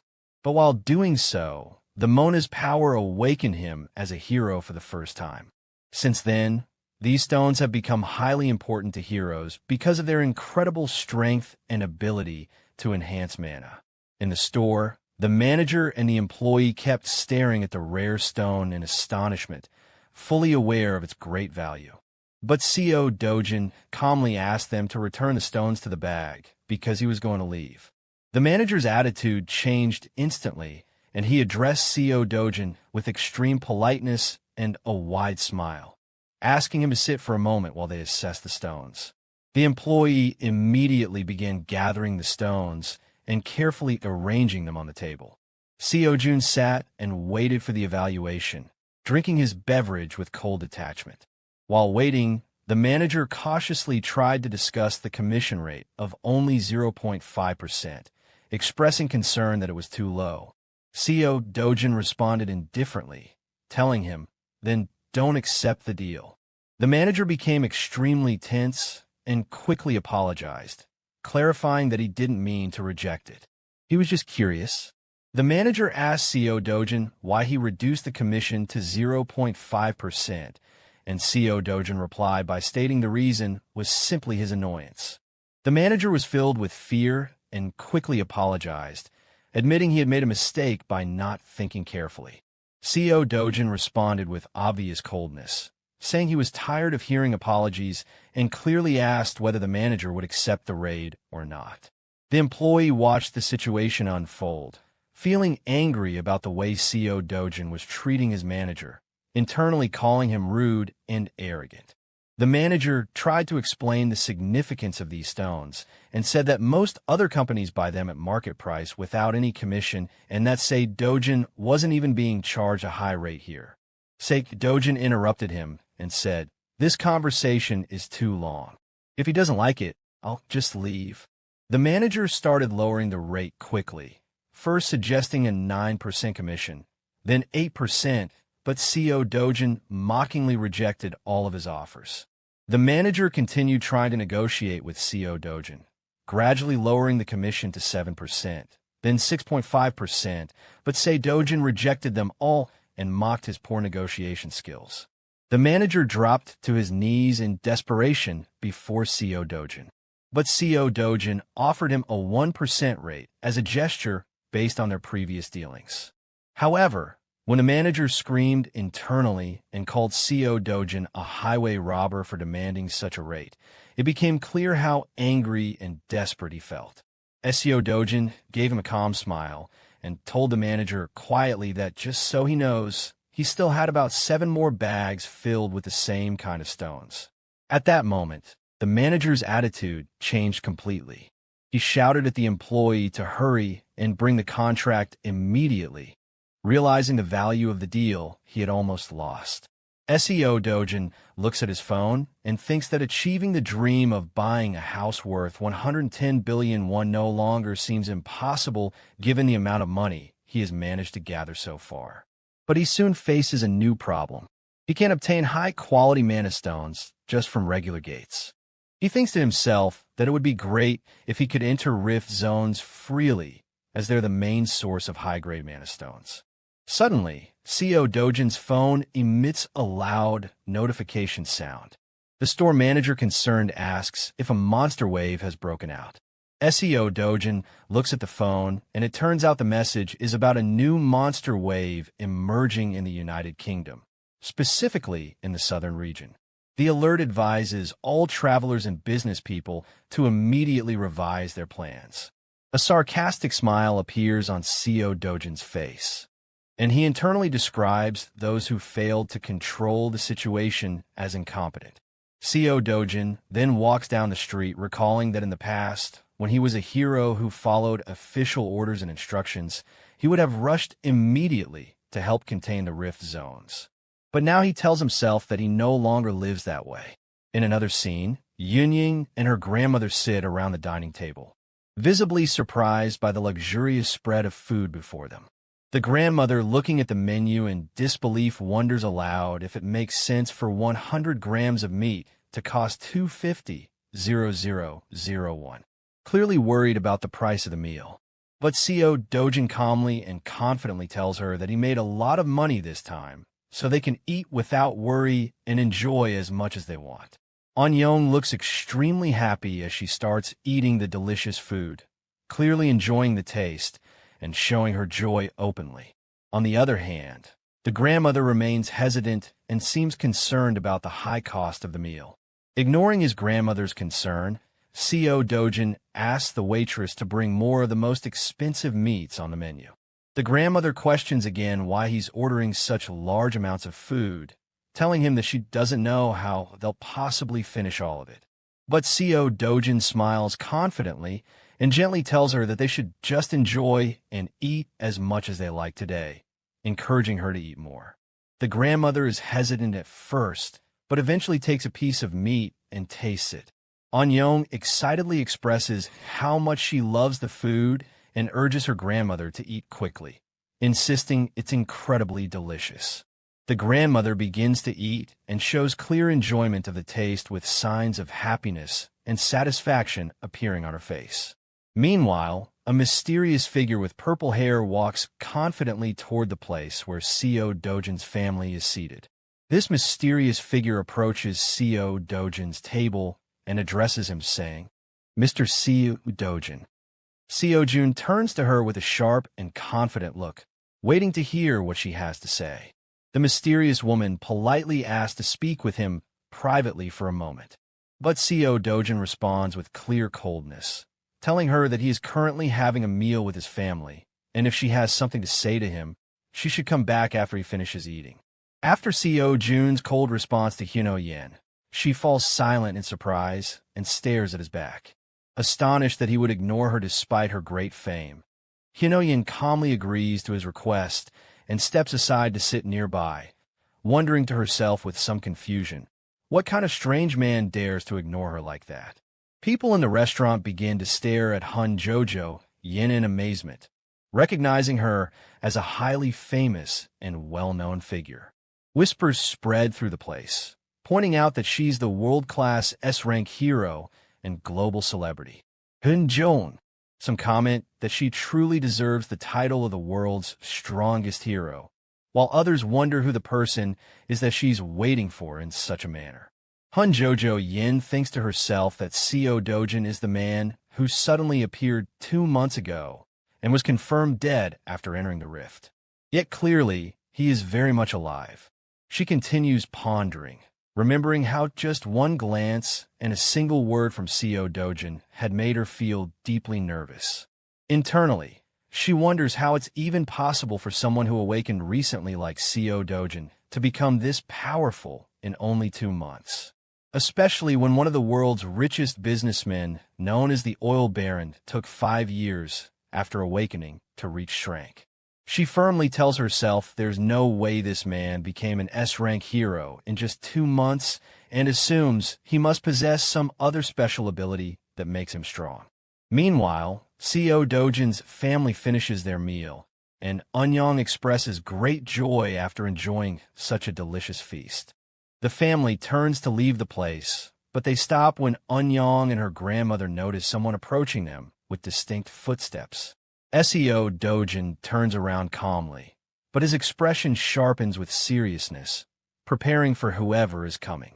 Suddenly, a large-built man appears and begins to laugh mockingly upon seeing Seo Dojin, sarcastically asking if he's really Seo Dojin and how he managed to survive and escape from that gate. It becomes clear that this man is Kong Kail-woo, the person Seo Dojin had been looking for due to what he did to him in the past. Hyunho immediately stands up in alarm when she sees Kong Kail-woo, and she internally groans in frustration, wondering why Kong Kail-woo of all people had to show up now.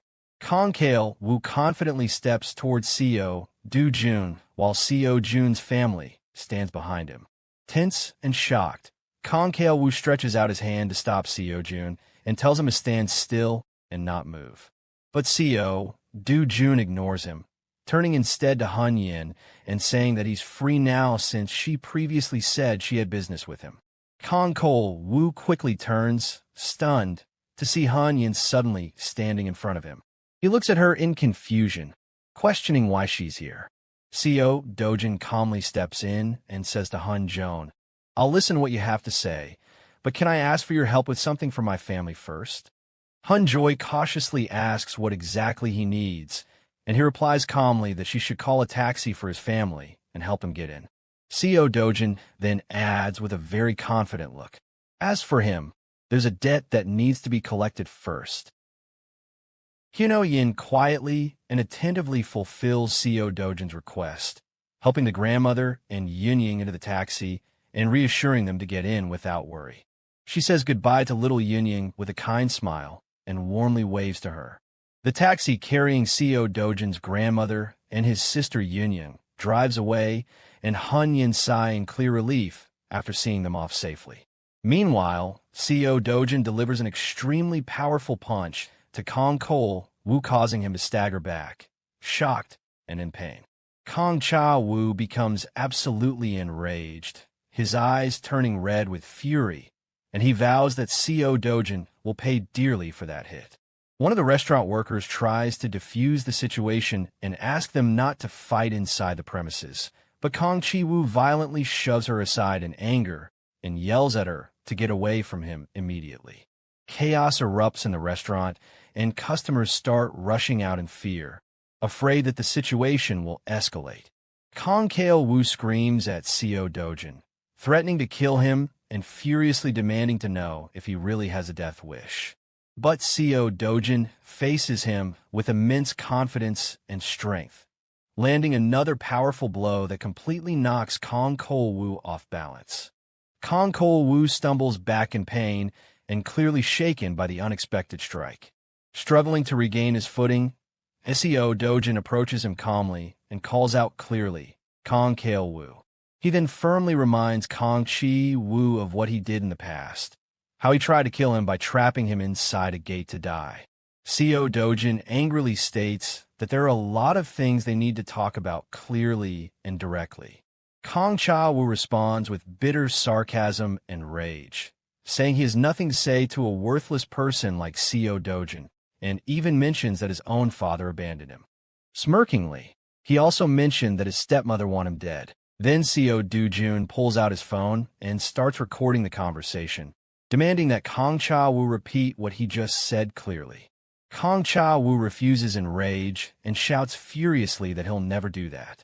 Then Kong Chil Wu explodes with rage and hurls a deeply offensive insult at Seo Dojin's mother, calling her nothing but a disgraceful woman. He immediately charges at Seo Dojin with savage fury, threatening to kill him on the spot. But Seo Dojin effortlessly blocks the attack with overwhelming strength and uses his newly awakened mana power to strike Kong Kail Wu again with a devastating blow that sends him flying. Kong Kail Wu is left in utter shock, unable to believe that such a strong attack could be stopped so easily. Seo Dojin moves toward him at high speed to continue his powerful offensive. The battle intensifies fiercely, but Kong Cha Wu can't keep up with Seo Jun's speed and strength and takes hit after hit. The chaos in the restaurant escalates, while one of the staff members shakily tries to call the police out of fear. But Hun Yin intervenes and gently stops her, saying she will handle the situation herself.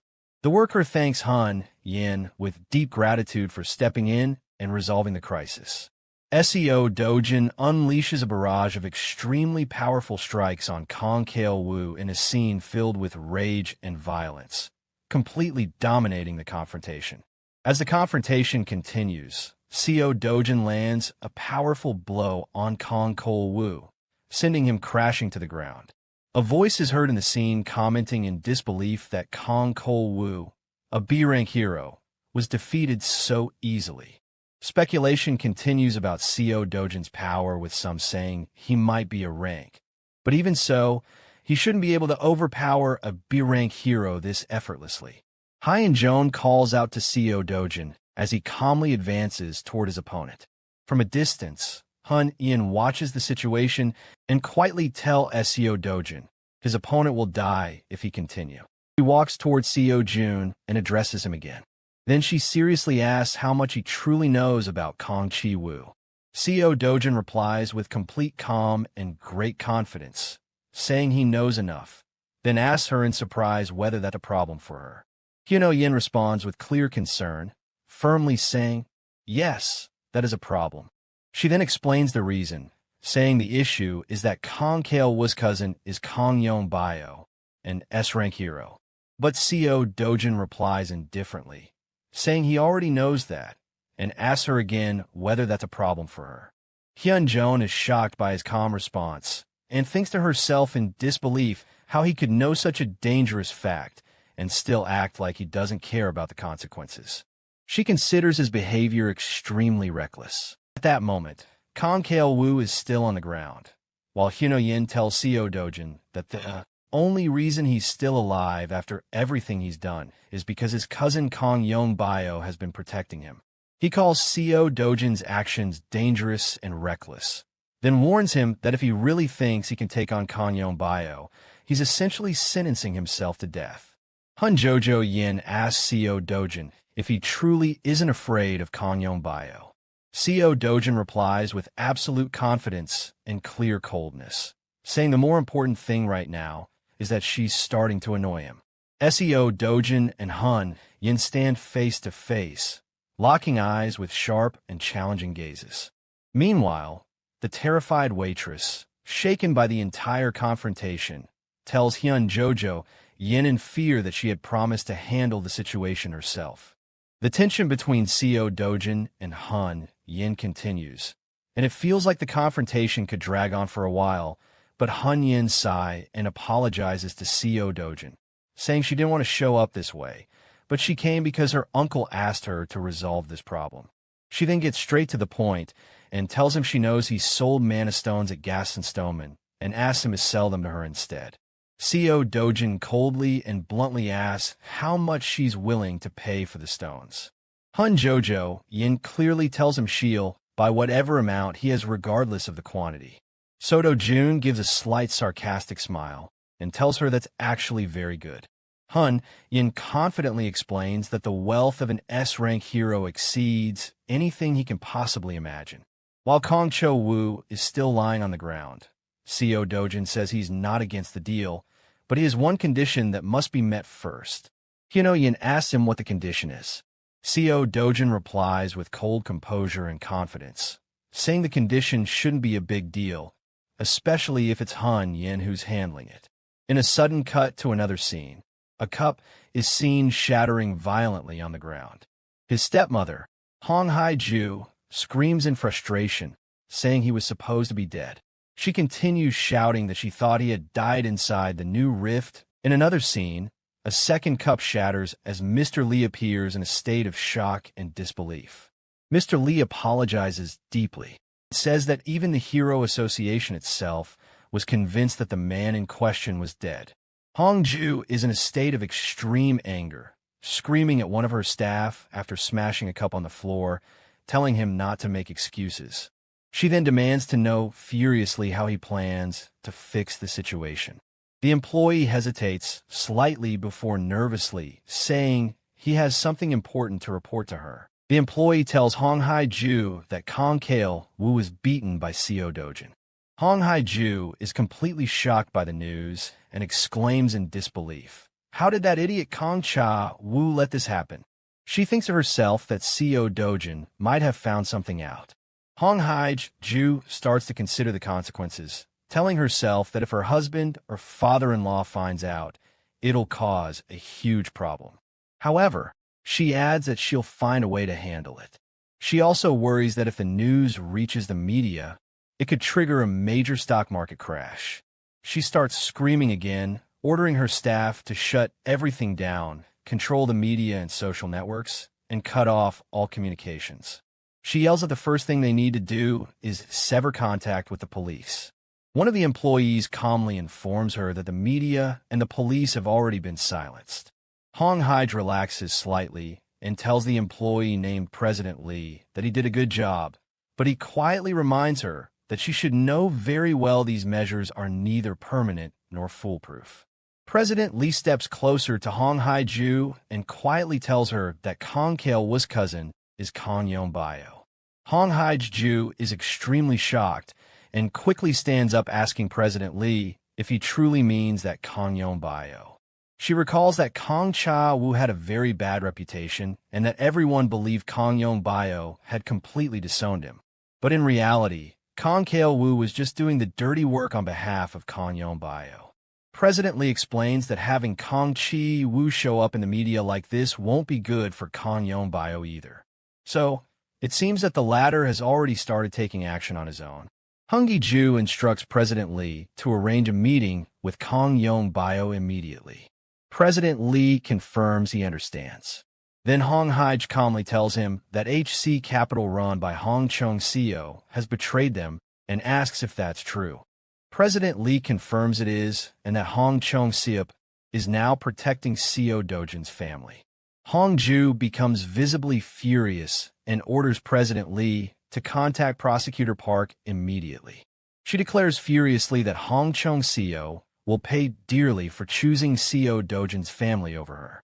The scene shifts to another part of the story where it's revealed that there are currently 37 active rift zones in South Korea. Out of these 37 zones, 5 are on the verge of transforming into full-fledged gates, while the others can only be entered by officially registered heroes. Hun Yin is shown presenting her hero ID card. Her identity is verified and she is granted access. The staff member wishes her good luck on her mission. Hun Yin enters the rift zone with a group of people. Seo Dojin suddenly appears wearing a hood that conceals his face. He thinks to himself that this zone has only one entrance, and despite that they're guarding it extremely well. Another hero appears, Young Inju, an A-rank hero from the Korean Hero Association and leader of the Bobby Guild. He speaks to Hun Yin, saying she was the one who suggested they hunt in the Rift Zone first. Hun Jojo Yin calmly replies that she had no other choice and couldn't just stand by doing nothing. She suddenly stops and notices someone standing in their path. It turns out to be CEO Dojin, standing in the middle of the road waiting for them. At that moment, she recalls when CEO Dojin previously told her he had just one condition to be allowed to enter the Rift Zone. In return, he promised to sell her all the stones he obtained inside on terms favorable to her. Hun Yin wonders to herself in disbelief whether CEO Dojin came to such a dangerous Rift Zone just to collect stones, thinking it's pure madness. But she reminds herself that in any case, she needs the hero mana stones produced by the Rift, so she doesn't care much about his reasons for entering. Hun Jojo Yin and her team enter the Rift Zone, which appears filled with trees in a calm atmosphere. Young Inju asks her who the person she spoke with was. Hun Yin coldly replies that he's just someone she knows. Young Inju speaks with Hun Yin and sarcastically asks if CEO Dojin is really just someone she knows, as she claims. She jokingly adds whether he might actually be her boyfriend. Hyuno Yin replies with clear irritation and firmly tells her that it's not what she thinks. She explains that she simply owed CEO Dojin a favor from before and just wanted to repay the debt. Junju is surprised by Hyuno Yan's words and asks in disbelief how an S-rank hero like her could possibly owe anyone anything. Hun Yin repeats herself, looking slightly annoyed, and says it's something like that, trying to shut down the topic quickly. Meanwhile, one of the team members suddenly shows signs of panic, as if sensing something unusual. Sei Dojin calmly turns his head, completely confident, and appears to have noticed the same strange presence. Suddenly and without warning, massive creatures resembling giant predatory birds descend from the sky and launch a surprise attack on the group. Young Inju screams in terror when she sees the creatures and identifies them as Kocastrian, a dangerous type of monster. Hyuno Yin immediately takes command, organizing the team and shouting clear orders. She tells Young Inju and CEO Dojin to form a quick defensive position while instructing another person named Jungo to cover their lower flanks. The scene becomes dramatic as CEO Dojin leaps high into the air toward one of the monsters, displaying incredible speed and strength in combat. Hyunjone and the group are stunned and shocked by what CEO Dojin is doing. Hyunjone shouts his name in disbelief, CEO Dojin. While the rest of the group marvels at his strength and skill, CEO Dojin successfully defeats one of the monsters with ease and calmly says, "One down." CEO Dojin continues his attack with strength and confidence while the monsters keep screeching and crying out. One of the team members speaks up in frustration, saying that the monsters appeared the moment they entered the gate. The monsters begin launching rapid attacks on the team.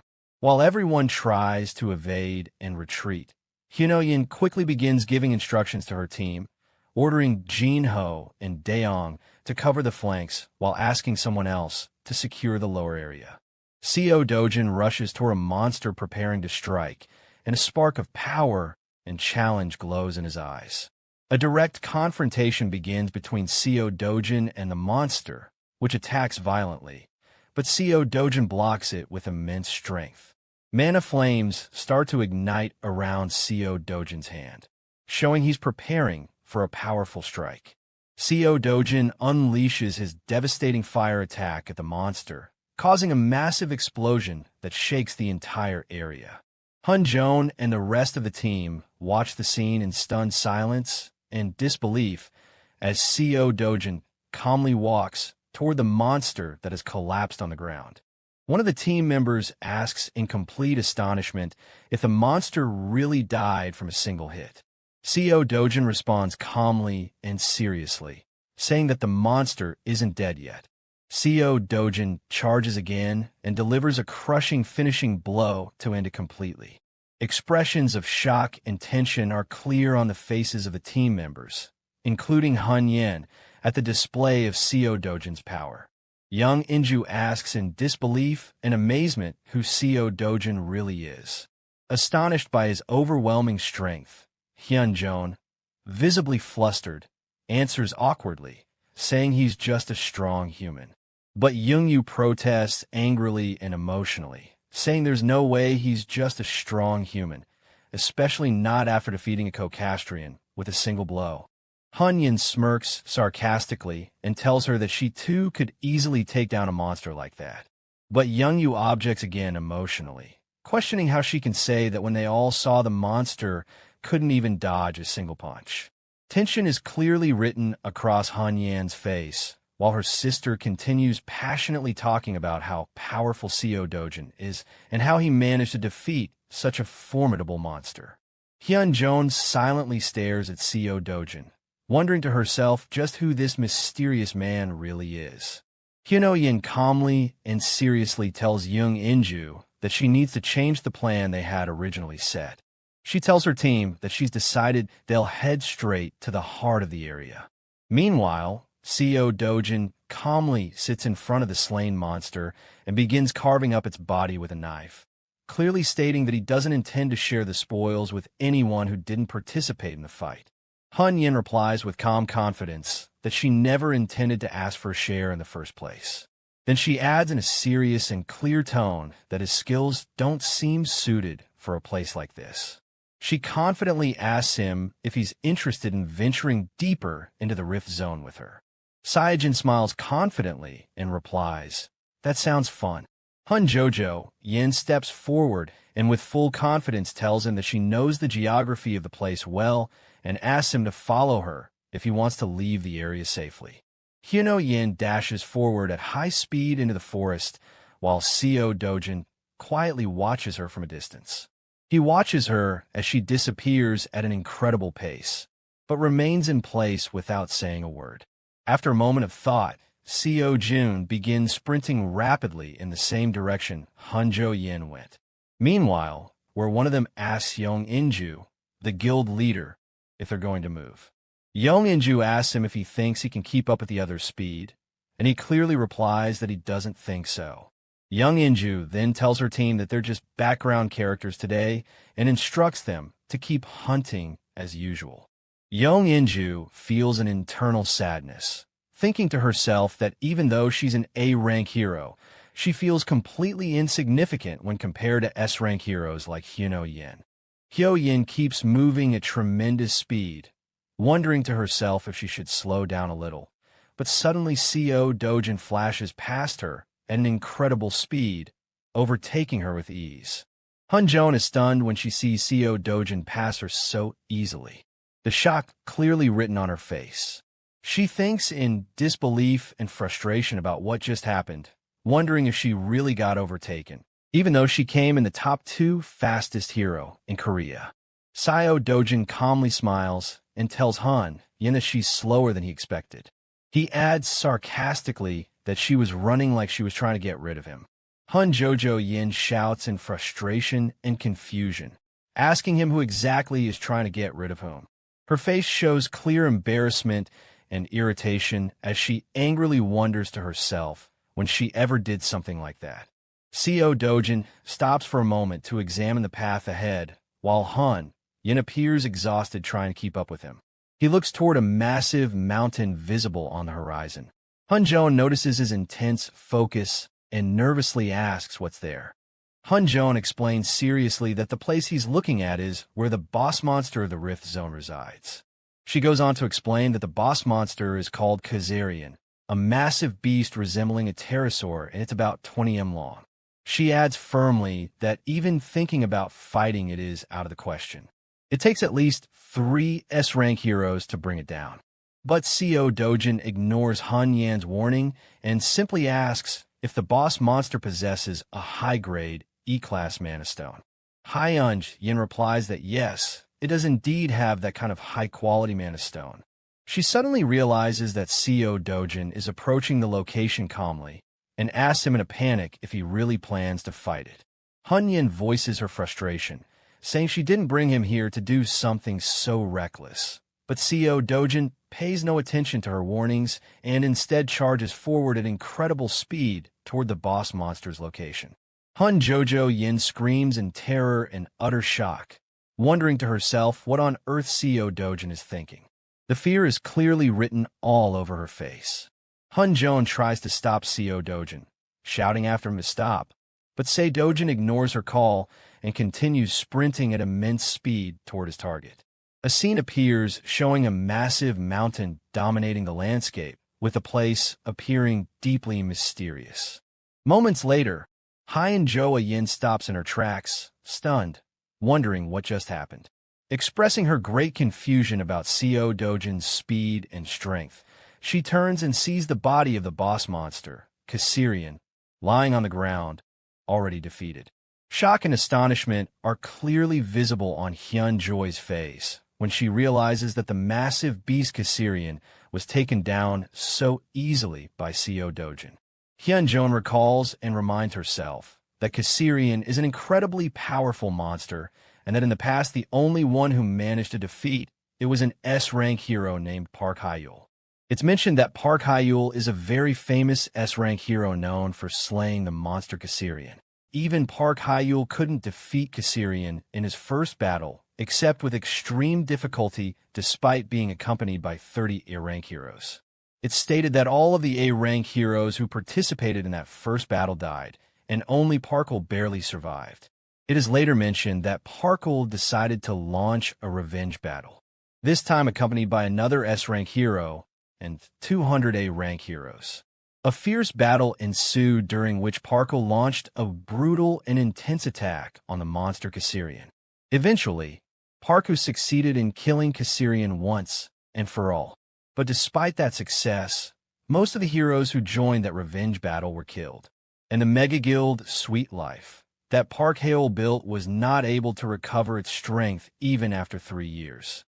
Returning to the present, clear signs of frustration appear on Hyun Yan's face when Seo Dojin sarcastically tells her that she knows perfectly well she didn't contribute anything to killing the monster. Hun Joyan continues, thinking in deep shock, saying to herself that she wouldn't have believed what happened had she not seen it with her own eyes. She repeats again in utter disbelief that the famous monster Caesarion was taken down in a single blow by Seo Dojin. At that moment, Seo Jun lifts the massive mana stone he obtained from Caesarion's body and gazes at it calmly without saying a word. Seo Dojin coldly tells Hun Yin that he no longer needs a guide. He turns around and tells her that from now on he'll proceed on his own, then begins walking away, leaving the place behind him. But Hyunjan stops him and asks in surprise if he doesn't plan to take other valuable parts from Caesarion's body, pointing out that its beak, claws, and other parts have high academic value in addition to the Monasteron. Seo Dojin turns to her and replies with a calm, confident smile that those things aren't worth the time or money. He further explains that it's better for him to spend his time collecting more mana stones from different monsters, then adds that she can keep those parts as payment for guiding him earlier. Hun Jones silently and with great astonishment watches Seo Dojin walking away without a care, looking extremely confident as he heads toward a distant mountainous area. The other teammates stand in silence, visibly stunned. They begin talking among themselves in disbelief, with one of them saying that Seo Dojin borrowed a large bag and returned with it completely filled with mana stones. He adds in amazement that if their guild tried to do the same, it would take 20 hours of group hunting, maybe even 3 full days considering the bag's contents. Hun Joan sits on a rock lost in deep thought and confusion over Seo Jun's true identity. She continues wondering in amazement how he managed to collect such a massive number of stones so quickly. Young Inju is struck with fear as she remembers Hun Yan's words. Shocked that Seo Dojin defeated the monster Caesarion alone without any gear or armor, she thinks in deep alarm that this level of power alone is enough to make him the strongest in South Korea, possibly even in the entire world. Seo Dojin is then shown calmly walking with great confidence, carrying another bag full of stones. The group continues watching him in awe as he fills yet another bag, commenting that if they told anyone what happened today, no one would believe them. They'd be called crazy. One of them clearly tells the others not to ever speak of this event to anyone, insisting no one would believe it anyway. From a distance, the team sees Seo Dojin and Han Yin talking to each other, though they can't hear the conversation. The team begins discussing the nature of Seo Dojin and Han Yan's relationship, wondering if there's something romantic between them. One member remarks that any man standing next to Han Joy would have to be that handsome, calling them an incredibly attractive pair. Young Inju starts thinking deeply and tells herself it would be strange if their relationship was just a passing connection. She adds surprise that Seo Dojin treats Han Yin so casually as if she were just a normal person and wonders how anyone dares speak to her like that. Suddenly, Seo Jun walks over and hands Han Yin one of the bags filled with Monstones. Han Jojo Yin is taken back by Seo Do Jun's action, staring at him in shock as he walks away without saying a single word. Junggu, in utter surprise, asks the team why Seo Do Jun left so suddenly without even saying goodbye. Han Yin, still stunned, confirms that he really did leave without speaking. Jang Inju then asks about the bag Seo Dojin left behind and whether he really gave them all away. Han Jojo Yin begins explaining what happened exactly. She says that when she told Seo Dojin he'd become incredibly famous, if word got out that he defeated Kazarian, he replied that he wasn't interested in fame and told her to handle it herself. The entire team reacts with visible shock and disbelief upon hearing this. Young Inju, utterly baffled, asks what kind of person Seo Dojin really is. Han Joy remains silent, staring off into the distance, once again wondering deeply with curiosity and confusion just what kind of person is he. The scene shifts to Park Hyle as he delivers powerful repeated strikes to his sandbag. Park Hyul continues his assault with all his might, screaming with a tremendous force that reflects his determination. He charges forward with fierce intensity and lands an extremely strong punch, causing a massive explosion. After the training ends, Park Hyu appears extremely exhausted and furious. Park Hae is introduced as an S-rank hero in the Korean Hero Association and the leader of a guild called Sweet Life.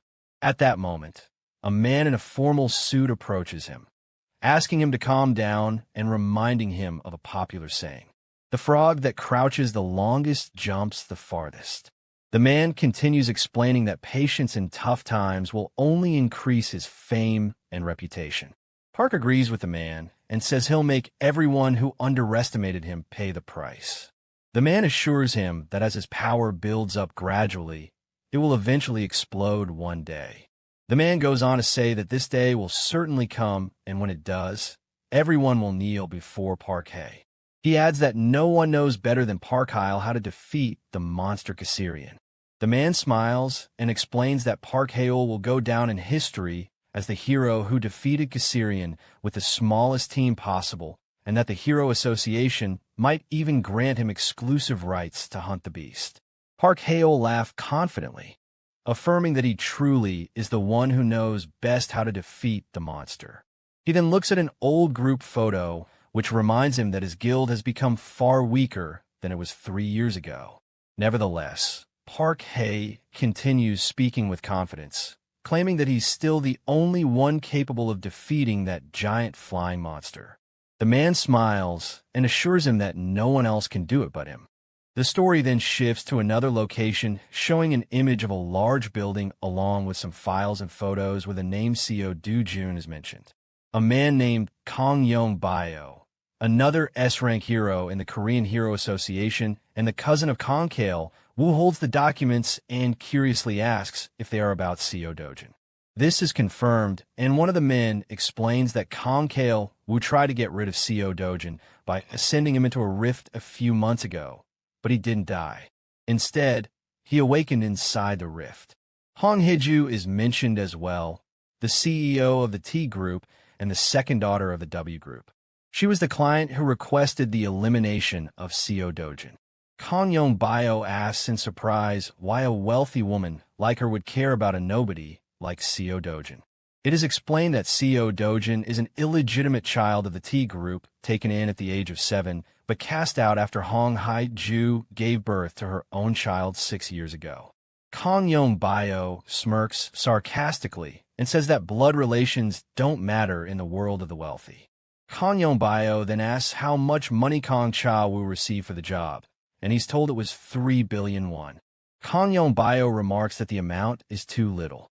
The man adds that Kang Cha will ended up in terrible shape with a body covered in burn scars, completely blind in both eyes and on the verge of death. Kang Yong-bio is shown preparing to play golf, commenting on how brutal the person who beat Kang Cha-woo must have been. He angrily states that if he had carried out the attack himself, he would have cut off his limbs and crushed his skull. The other man mentions a rumor that Hyuno-yin helped Seo Dojin during that incident. Kang Yong-bio becomes furious upon hearing this and angrily questions why Hyun-yin would help someone like Seo Dojin, clearly demanding to know the nature of their relationship.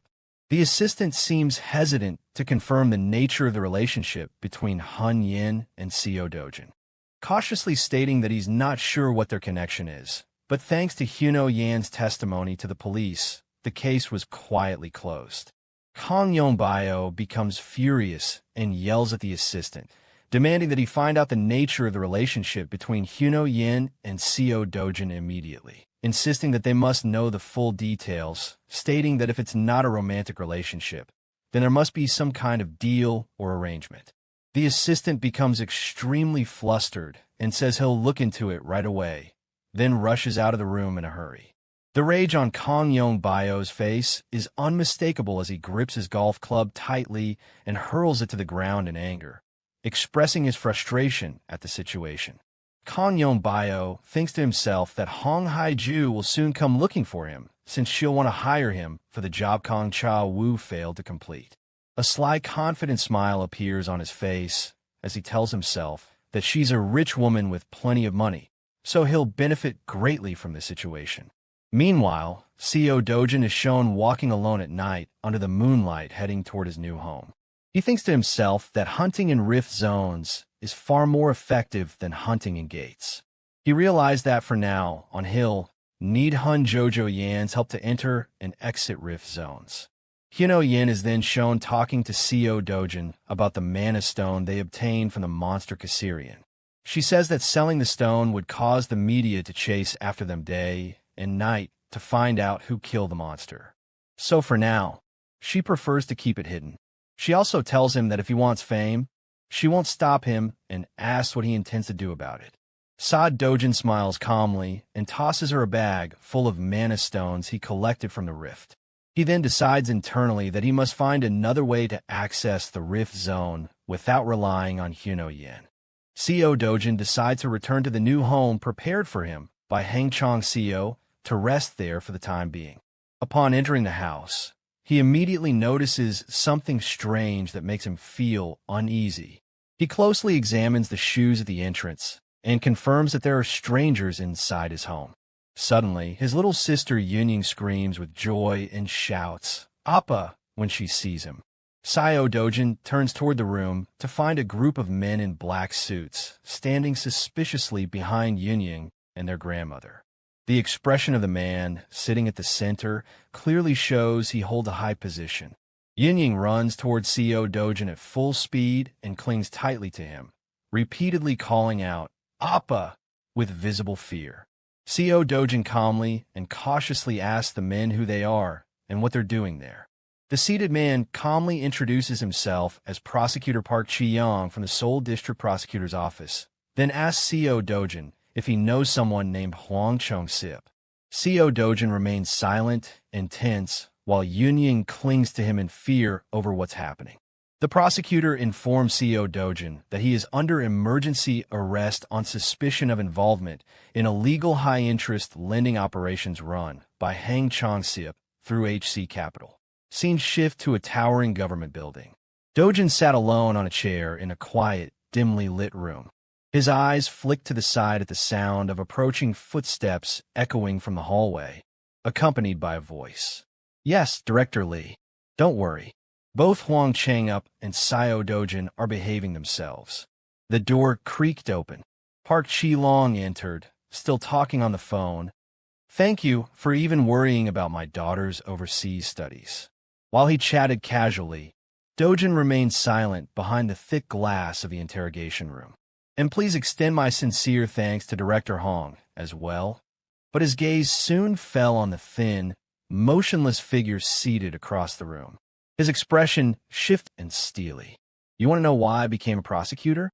He asked, leaning down with a wide, menacing grin. To wipe scum like you off the streets.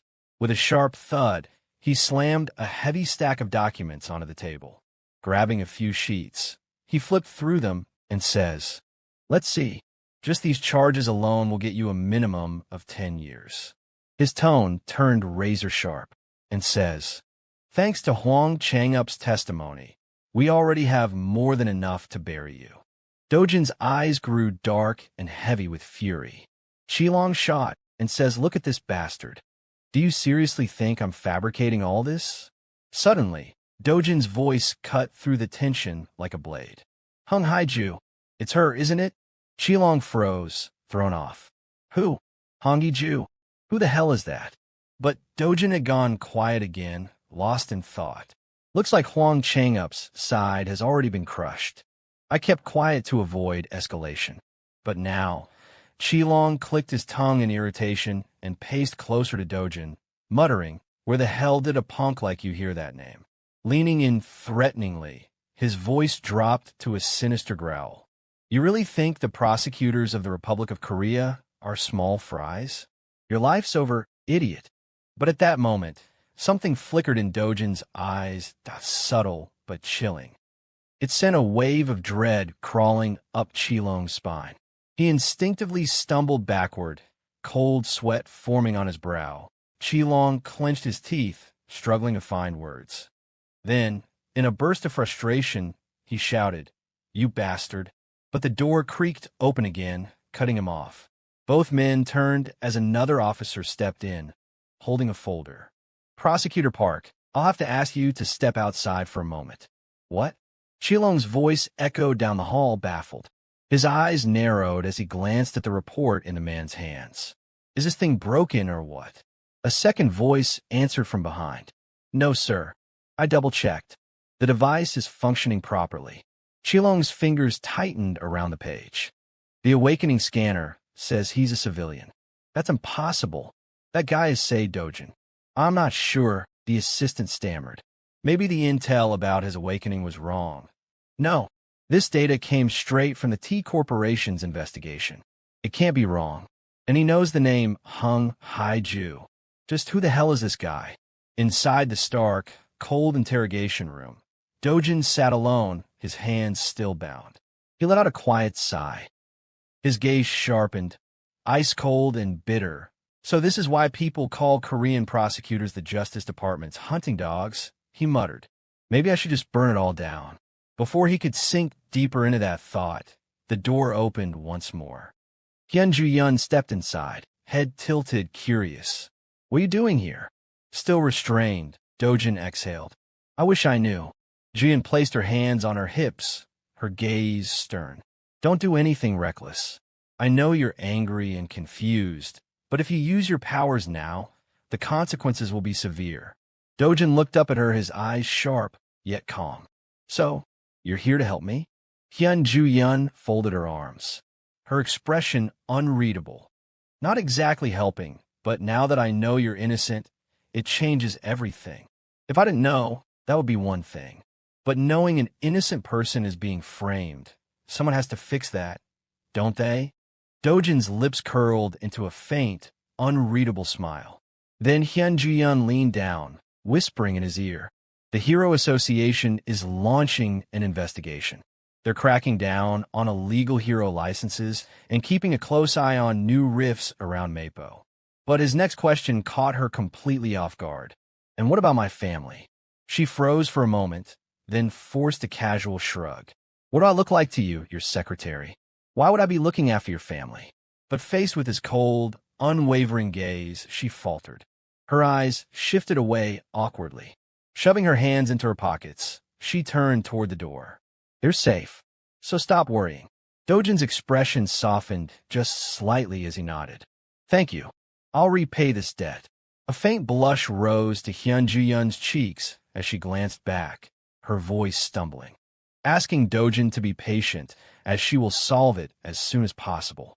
Meanwhile, outside the towering prosecutor's office, Jian didn't try to clear Dojin's name through direct confrontation. Instead, she struck where it hurt by exposing Prosecutor Park Chi-long's bribery and illegal conduct, leading to his dismissal. Through a transparent public investigation, Dojin was officially found to have no connection to the original incident. While he couldn't escape punishment entirely for possessing an illegal awakener license, Jian's fierce advocacy reduced the consequence to a suspended sentence. Now, the two of them sat quietly in a sleek car. Suddenly, the car's tablet blinked to life with an emergency broadcast. A previously unknown monster has appeared in the United Kingdom and is attacking civilians. The mantis-like creature stands approximately 1.5 meters tall and exhibits extraordinary jumping abilities. Dojin continued to stare out the window, but his voice cut through the tense silence. "It's a Macasion." Julian's eyes widened. "Wait, what? How do you know that?" "That name, only the association knows it." But Dojin's expression didn't change. His gaze fixed on the passing scenery. "Monster names aren't random," he said flatly. His thoughts drifted to the glowing red magic stone inside a cold, sterile lab. That stone held not only condensed magical energy, but also encrypted data. If decoded, it could reveal the monster's true name and the devastating knowledge tied to it. His mind flickered between two realities, one functioning under science, the other decimated by magic. In his memory, beside that crimson magic stone, lurked a black. Inhuman monsters from that world are now appearing in this one. Then Dojin already knows most of their names. Sitting with arms crossed, he spoke again, calm and clinical. "Macasions can be easily neutralized using red blossom extract." Julian furrowed her brow. "Red blossom? Unts." Dojin finally turned his gaze toward her, voice unwavering. "It's harmless to humans, but for Macasions, it's a potent paralytic. Spray it on them, and they won't move a muscle." Julian fell silent, absorbing the information, her expression growing serious and calculating. After a pause, she fixed him with a firm, penetrating stare. "So, Dojin, who are you?" He didn't respond. The silence between them stretched thick, heavy. Only the hum of the engine filled the void. His gaze returned to the window, his face unreadable. Julian clenched her jaw. "Hey, are you even listening to me?" Suddenly, his voice sliced through the air. What if he turned his head slowly toward her and asked what will happen if he killed Hong Hee-ju right now? She didn't dare say a word. For a moment, she genuinely couldn't tell if he was joking or completely serious. At the association office in AKO, the sharp, repetitive sound of nail-biting filled the tense air. Hong Hee-ju sat behind her desk, chewing her nails non-stop, her complexion pale and her expression tight with fear and frustration. Even Manager Lee, who stood nearby, was drenched in nervous sweat just watching her. Straightening his posture, he delivered his report stiffly. "That's the current situation, ma'am." The nail-biting abruptly stopped. Hee-ju remained silent for a moment before muttering darkly, "Hyunu Juyeon." "Why her?" Manager Lee, clutching a report in his hands, responded helplessly. "We're not sure yet, ma'am. We don't know their connection, or how she even knows Dojin." Hee-ju's expression grew even darker. With a sharp snap, she bit off another nail. Her voice was low, but laced with rising fury. "Hyunu Juyeon, what the hell is happening?" Suddenly, she slammed her hand on the desk, shouting in anger. "And what's this nonsense about Dojin not being an awakener? I heard he already awakened." Faced with her outburst, Manager Lee could only rub the back of his neck, trying to stay calm. "I don't know either, ma'am. All reports did indicate he awakened. But," he trailed off, "maybe it's some sort of skill something that can deceive the detection system. Just a theory, of course." Hee-ju's face twisted with rage, her eyes blazing. She jabbed her finger forward, barking an order. "Get in touch with Kang Yongpyo. Offer him 20 billion. Number 30 billion. I don't care, as long as he takes the job. Elsewhere, a cocky voice echoed from the other side of the room. 30 billion? That's not enough. Kong Yongpyo lounged his chair, a smug grin on his face. His assistant, clearly flustered, hesitated. Double that? Isn't that asking a bit much, sir? Raising a single finger, Yongpyo shook his head. Absolutely not. He casually kicked his polished shoes onto the sleek desk and says, from Heju's perspective, I'm the best option she's got. If I handle this properly, 60 billion is pocket change to her. His gaze sharpened, voice dropping slightly. And don't forget there's Haiyan Juyan. If we're going up against an S rank, the fee has to reflect that. The assistant looked away uneasily, murmuring, Haiyan Juyan, she's no ordinary opponent.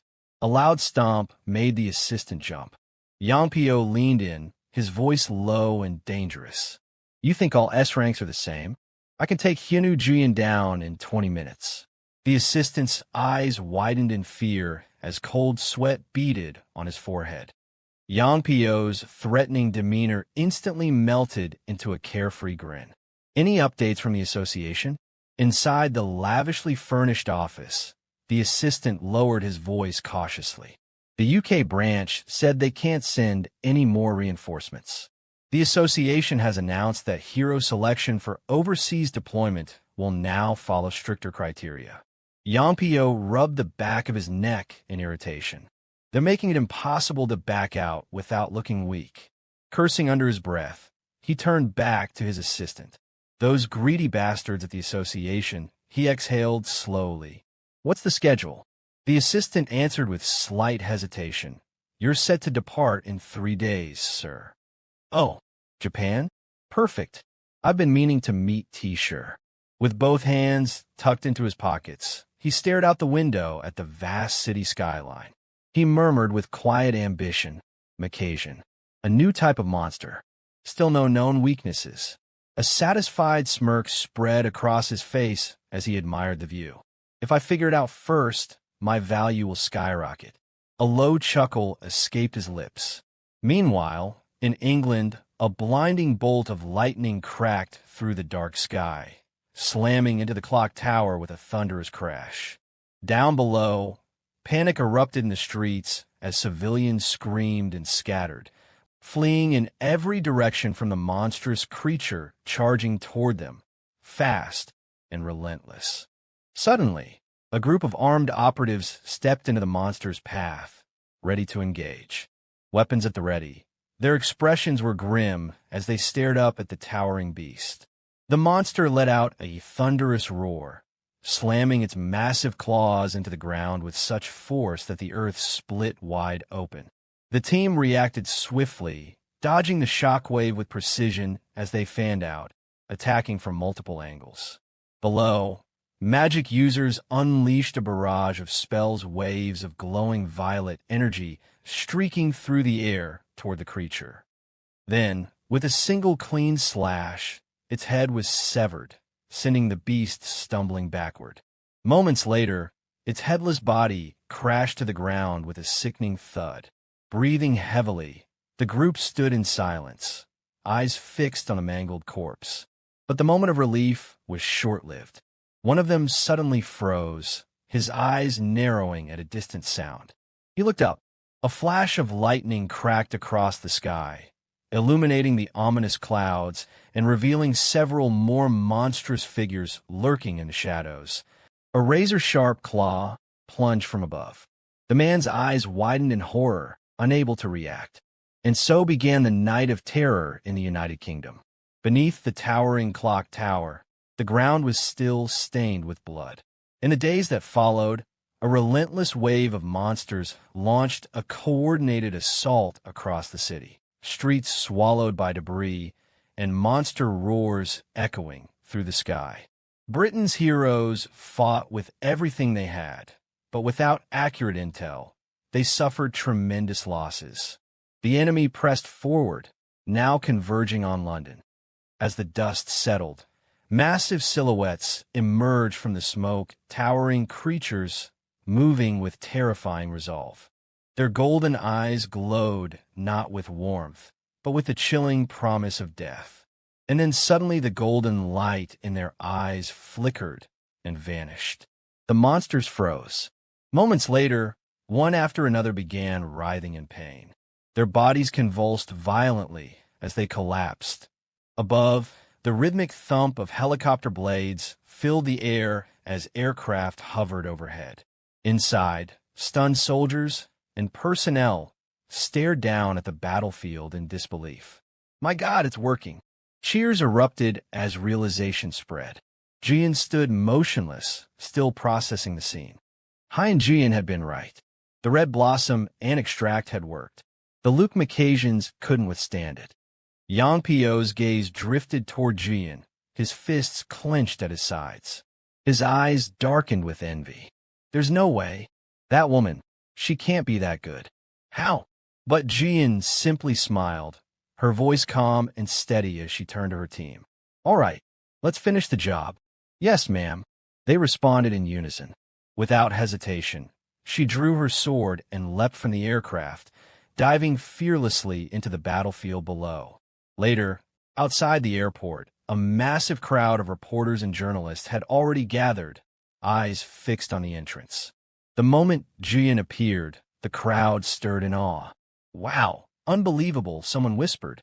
Murmurs spread among the gathered media. It's really Hyunu Jian.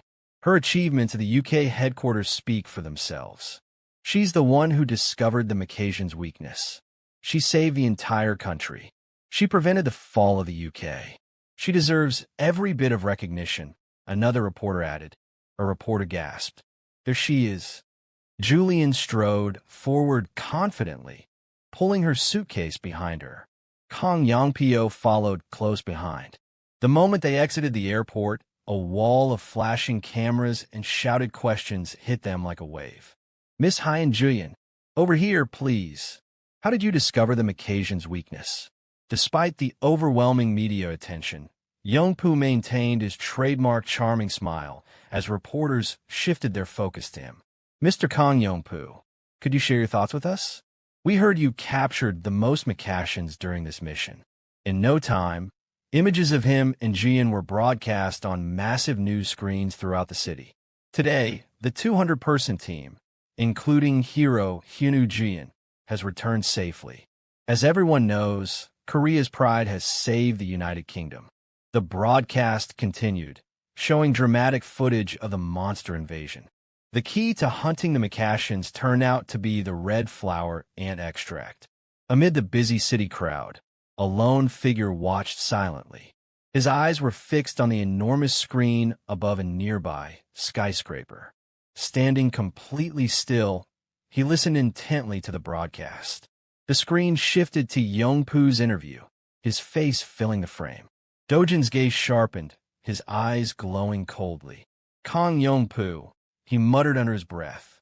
Scene shift to a lavishly decorated dining hall. Several neatly wrapped gift boxes adorned the table. A familiar voice broke the calm. A gift for you? Dojin paused, his glass of water halfway to his lips. A gift? He echoed, confused.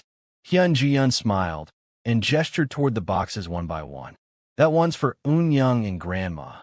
And this one's for you, C.O. Dojin. With a shy glance, she gently pushed a gift bag toward him. Open it at home, she added playfully. It's not really appropriate to open it here. But Dojin, ignoring her suggestion, reached into the bag and pulled out a neatly folded shirt. He gave a glance and remarked casually, "Looks expensive." Jian didn't deny it. Raising her glass, she replied with a composed smile and says, "Think of it as a thank you. Thanks to you, I was recognized as a hero." Her tone shifted, becoming more serious. "Compared to what you've done for me, this is nothing. If you need it, I'll even buy you a car." Dojin calmly placed the gift bag back on the table. "If I ever need anything, I'll let you know, but I've already been repaid." Jian's playful demeanor faded. Her eyes grew sharper, more determined as she looked directly at him. "If I asked how you knew the Macasians' weakness, would you tell me?" Dojin didn't flinch and says, "Do I have any reason to answer that?" A brief silence fell between them. Jian closed her eyes for a moment, gathering her thoughts before speaking again. Then what are your plans from here on out? Her gaze narrowed. She couldn't shake the thought. It can't be something as innocent as world peace. If he's targeting Hong Hiju or Kong Yongpu, that's dangerous. I can't let that happen. Dojin finally spoke, scratching his chin as if pondering deeply. First, probably buy a house. The unexpected answer left Jian momentarily stunned. You're renting? She asked, incredulous. Under a purple twilight sky, palm trees swayed along the coastline. Excited cheers and playful laughter filled the air at a luxurious beach resort. Upbeat party music mixed with flirtatious chatter, creating a vibrant atmosphere. Yongpu lounged in the pool, arms draped around two stunning women. But behind his relaxed facade, his thoughts churned. Hyunu Jian, she's completely different now. His bloodshot eyes fluttered open, mind replaying the events in England. She figured out the monster's weakness. But clearly, she's still hiding how she found that out. He muttered under his breath. A few days before, aboard a private luxury jet, Kong Yongpyo said, "Fine, forget the Macassians. But what about Co Dojin?" Hyun Ji-yun, still her eye mask with an irritated expression, and says, "What did he mean?" Yongpyo said, "So you took down the prosecutor just to get Dojin out? You were there when Dojin wrecked Cheol-woo, right?" Hyun Ji-yun replied, "Cheol-woo started it. He tried to kill someone inside a gate, and failed. Even when they faced off later, Cheol-woo struck first." Yongpyo let out a cold, bitter laugh. That idiot, blinded by pocket change, that wouldn't be surprised if he got killed. Suddenly, he leaned in toward Hyun Ji-yun, his voice dropping into something dark, and says, "But he's still my cousin." Yongpu muttered, his tone edged with steel. "Which means I have every reason to deal with Co Dojin myself." Jian didn't respond. She simply turned her head to the side, her expression unreadable, then looked away entirely. "Do whatever you want," she said flatly. "It's none of my business." Yongpu's eyes narrowed, scrutinizing her reaction. What's going on here? He wondered. Their relationship isn't as solid as I thought. Without even glancing his way, Jian tossed him one last remark. "I have no reason to interfere." The soft sound of fine wine being poured into a crystal glass echoed in the background. But her words only deepened Yongpu's suspicion. He took a slow sip of the wine, his gaze thoughtful and dark. No reason to interfere? No, there's definitely something between those two. Scene shift to England, shrubbery. One of the hardest-hit locations was left in ruins after the recent wave of monster attacks. The UK Hero Association had deployed personnel to the area, their presence tight and vigilant.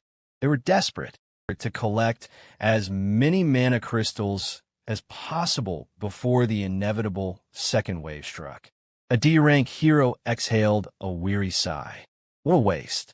If we had that red flower ant extract, even guys like us could have taken down a Macassian. The man beside him nodded grimly. Yeah, if the first wave had been stopped in time, this place could have been a gold mine for mana crystals. And says, everyone knew. Once a wave-hidden area, no teleportation gates could ever be installed again. One of the guards glanced uneasily at the rift. They say the second wave won't just be Macassians this time, other monsters too. His teammate nodded. Yeah, that's what's terrifying. No one knows what's coming. I heard some countries were completely wiped out. A faint sound behind them made the first man turn instinctively. What? Did you see something? No, the man muttered, eyes still locked on the portal. Just got this weird feeling, like someone walked out just now. His teammate scoffed, clearly unconvinced. The strike team? It's only been 5 hours. They both try to shrug it off and refocus their attention. All right, eyes up. Mana crystal thieves are bound to show up sooner or later. But at that very moment, the red portal let out. Strange arcs of lightning danced across its surface. The guards froze in place, eyes wide. From the portal, a man emerged clad in black armor, a terrifying aura radiating off him like heat from a furnace. Bloodlust hung in the air, heavy and suffocating. The guards stared in horror. He's not one of ours, one of them breathed. Not a hero, not even a hunter. Call HQ. Before they could move, the armored figure raised his hand. A blinding ring of green light materialized in the air. It shot toward them, instantly lifting both men off the ground. Suspended helplessly, they thrashed in panic. Damn it! One of them cursed, pulling out 3 daggers and hurling them. Die, bastard. But the glowing rings deflected the blades with ease. The man's scarred face twisted into a cruel sneer. Pathetic. He clenched his fist. The guards screamed as an invisible force crushed down on them, while the figure watched coldly. So it failed, he muttered. Even after activating the time-space rift, he clicked his tongue. Need to boost the mana output. One of the guards, barely conscious, forced himself to look up. Who are you? He stammered. The armored man tilted his head slightly, as if considering whether to answer. But before the words could come, he flicked his wrist. The guard's body collapsed, bones shattered, blood pooling rapidly. The man calmly lowered his hand, expression filled with disdain. Time to clean up the trash. Scene change. Payu, South Korea. A hidden residential area nestled in a lush, secluded valley surrounded by green mountains. Dojin walked leisurely across an open expanse of grass, his expression calm, his steps unhurried. But as Dojin continued walking, a strange noise made him pause. A gust of wind swept through the valley, sending the tall grass into a wild, rustling dance. Suddenly, from beneath the earth, monstrous creatures erupted, worm-like beasts with jagged, saw-like teeth. One by one, they burst forth, surrounding him in large numbers.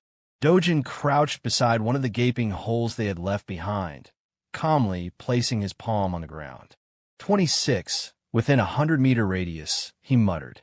An eerie, amused smile crept across his face. A blazing sphere of energy flared to life in his hand.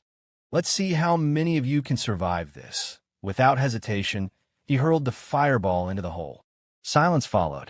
Then boom. A violent chain of explosions erupted underground. The shockwaves shook the field as mangled monster flesh was launched into the air, raining down like steaming confetti. Dojin tilted his head, eyes calmly tracking the falling remains. A smirk played on his lips. Meanwhile, in Hero Association headquarters, inside a modern high-rise office, a man sipping his coffee. His voice was cool, composed. Asked, "So what kind of person are we dealing with?" Across the room, a bespectacled man reviewed a report and confirmed his identity through official channels, and said he used to be a rebellious young man. He once said, "He's a hero." CO Dojin. Next to bespectacled man was Ming Honki, vice director of the Hero Association. Sitting across from him was Tae Wong, calm, composed, and thoughtful, sipping a coffee. "And didn't you say his power can't be measured by hero meter?" Tae Wong asked, frowning slightly. Hongi flipped to another page in the report and says, "We never got a clear explanation." Tae Wong gave a low grunt. At the same table, stern-faced man slammed his fist on the table with a sharp thud. One arrogant brat. When questioned by the Hero Association, he should have answered properly. It's that simple. This was Park Sung-chul, vice chairman of the Hero Association. Tae Wong raised a finger, signaling for calm. "There's one more thing," he said. He turned back to Min Hongi. "Did we learn anything else?" Hongi hesitated for a moment, explaining background that Dojin was trapped in Kong Chulwa's plan. Back in Payu, Dojin's still in fierce battle with the worm-like monsters. Dojin's predatory smile deepened, deadly energy in his palm, humming softly like an unstable core ready to explode. Spectacled man says, CO Dojin, the man who had survived a near-fatal gate incident. The man who had taken brutal revenge on Kong Chilwu. The man who had single-handedly cleared the newly formed rift in Mapo. Another beam of blazing energy tore through the last creature as it tried to retreat, blasting a hole clean through its torso. Though his methods were ruthless, bordering on excessive, one thing was clear. Co Dojin's power was overwhelming. Back in the office, Min Hongi lowered the report, his voice heavy. Co Dojin, his strength is beyond anything we've dealt with. Tai Huang leaned back, folding his arms and closing his eyes. A wild stallion, huh? He mused aloud. Impossible to tame, but undeniably a thoroughbred. Is that what you're saying? Hongi nodded hesitantly. There's more, he added. He's applied for official hero certification. Says he has a sponsor and hopes to bypass standard formalities.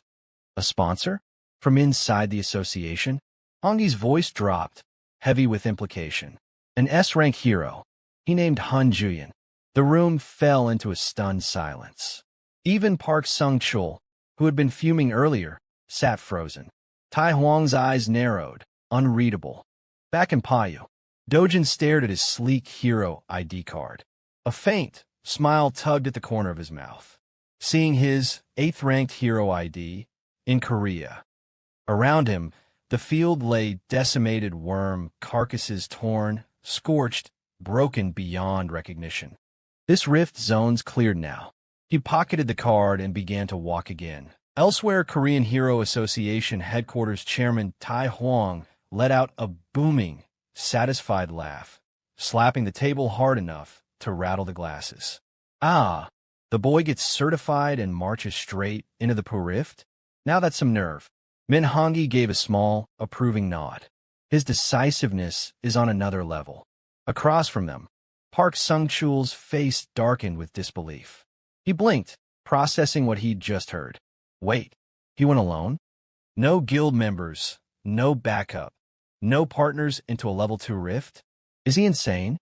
Tai Huang and Hongi exchanged a quick, silent glance as the vice president's voice echoed across the room. Realizing his own overreaction, Sung-chul let out a low cough, straightened his tie, and awkwardly sat back down. But the fire in his voice hadn't gone out. Leaning forward again, his excitement resurfaced. Chairman, if that CO Dojin kid comes out alive, we have to announce it publicly. Korea's 8th S-rank hero. But Min Hongi remained composed and says, we can't assume he wants that. It's only right to ask for his consent before making it public. Sung-chul immediately snapped back, voice booming again. No, Deputy Director Min, don't be ridiculous. In times like this, with the world unstable, news that another S-rank has awakened, that would bring hope. Turning to Tai Huang, he sought reinforcement. Isn't that right, Chairman? Tai Huang remained silent for a beat, then slowly placed his palm on the table and rose to his feet. His gaze was sharp, composed, his voice absolute. I understand both of your perspectives, he said, but I'll meet him myself, face to face. Meanwhile, inside the Payu Rift Zone, Co Dojin was locked in deadly combat. Dojin drove his foot hard into its midsection, the impact sending shockwaves through the beast's body and knocking it backward. But more monsters emerged from the shadows, twisting, slithering, hissing eyes gleaming with murderous intent. Dojin's sharp gaze flicked to the side. One of them tried to flank him. Too slow. With a snap of his wrist, his hand ignited in a swirl of crimson flame. He launched forward, a blur of motion, slicing clean through the creature with searing energy that scorched the very air. One after another, the beasts fell. Dojin fought like a storm, precise, relentless, unyielding. The serpents collapsed in a heap behind him, towering bodies thudding to the ground like felled trees. His palms still glowed faintly from the burning energy, waving a hand to extinguish the embers that lingered around him.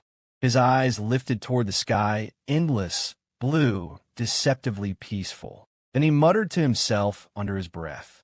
As expected, this burns through my mana fast. The scene transitions to the Gazan Hero Complex, where a young man is casually playing a mobile game behind the front desk. Co Dojin enters. Without looking up, the young man says, "Please provide the name under the reservation." Dojin replies, holding something out. "I'd like to see if this can be forged into a weapon." The young man scoffs. Reservations only. Try another store. Dojin raises an eyebrow. Didn't you just say there were a lot of reservations? Funny. You didn't even check the list. You were the one who answered the phone earlier, weren't you? Listen, mister, we're fully booked, the young man snaps. We don't have time to waste. Just go somewhere else. The craftsmen in this area are all top tier. Without warning, Dojin grabs him by the collar. The young man shouts, "Are you insane? What do you think you're doing? Are you the owner?" Dojin demands. "I'm his son," he yells back. "Then get your father. Now, I came all this way because I heard this place had the best."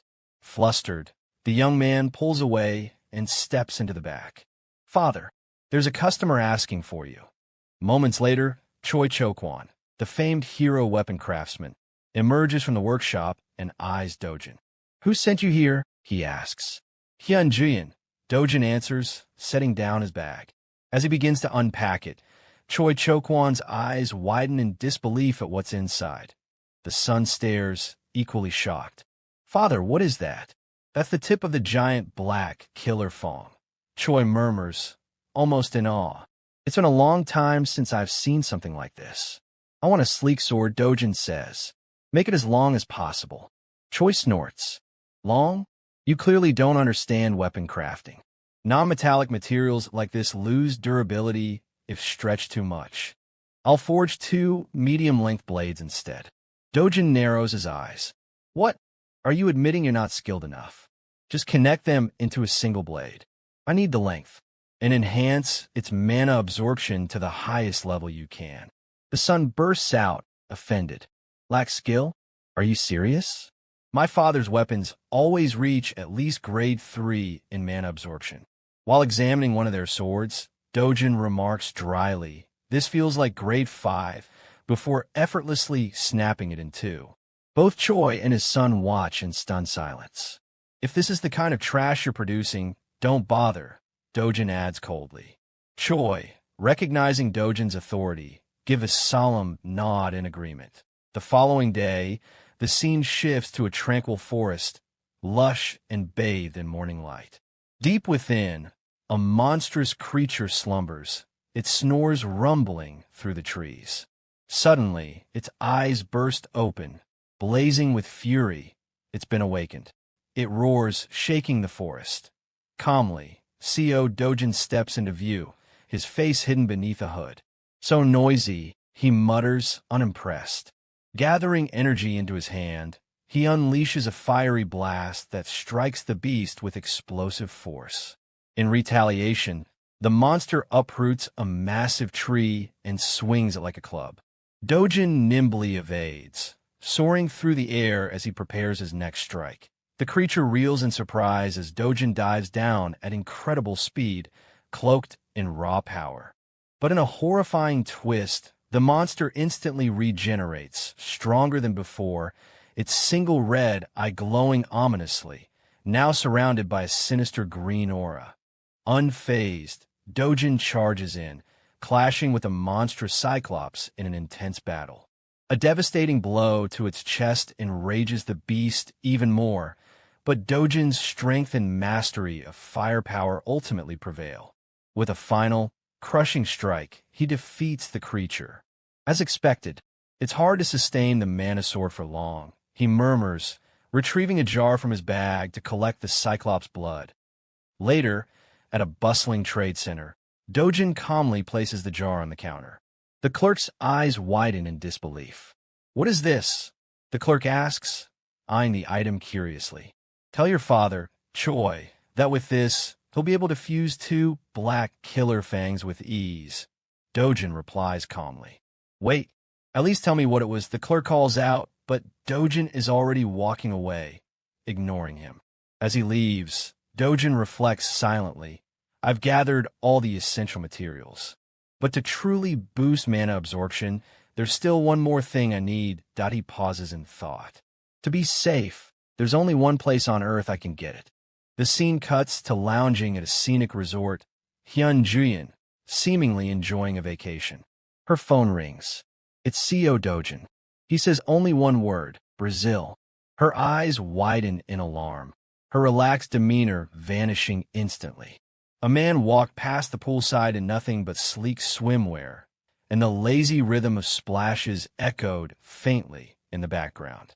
Without looking at her, Ji-yun asked Inju, was a hero sent to Brazil by the association? Inju replied, yeah, I guess. A partnership was formed between the Brazilian government and the association. A full-scale operation is being launched to shut down the Rift Zone. Her voice remained calm and says, monsters on the Brazilian side are known for their brutality, but a ridiculous number of mana stones are dropped when they're defeated. A decent salary is being offered by the association, so the decision to join the mission was made by our guild. Inju glanced at Ju-yun with a faint smirk and says, we should go together and bring that man along. Ju-yun narrowed her eyes slightly. It was clear who Inju meant, the 8th S-class, the one whispered about by everyone these days. Voices spilled out in a chaotic tangle of teasing accusations and escalating emotion. You're not sure? There's even a rumor the two of you are in some kind of special relationship. The words cut sharp, met with a shrill protest. W, what are you talking about? Another voice chimed in, mocking with a sugar-coated edge. How cute. I saw you two sharing a cocostrian. And says, well, fine. Go if you wanna. Go, came the flustered shout.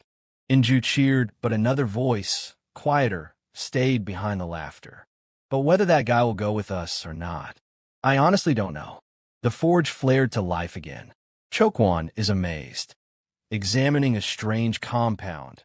Fused materials, not even metallic, bonded seamlessly as if liquefied and pressed by unnatural force.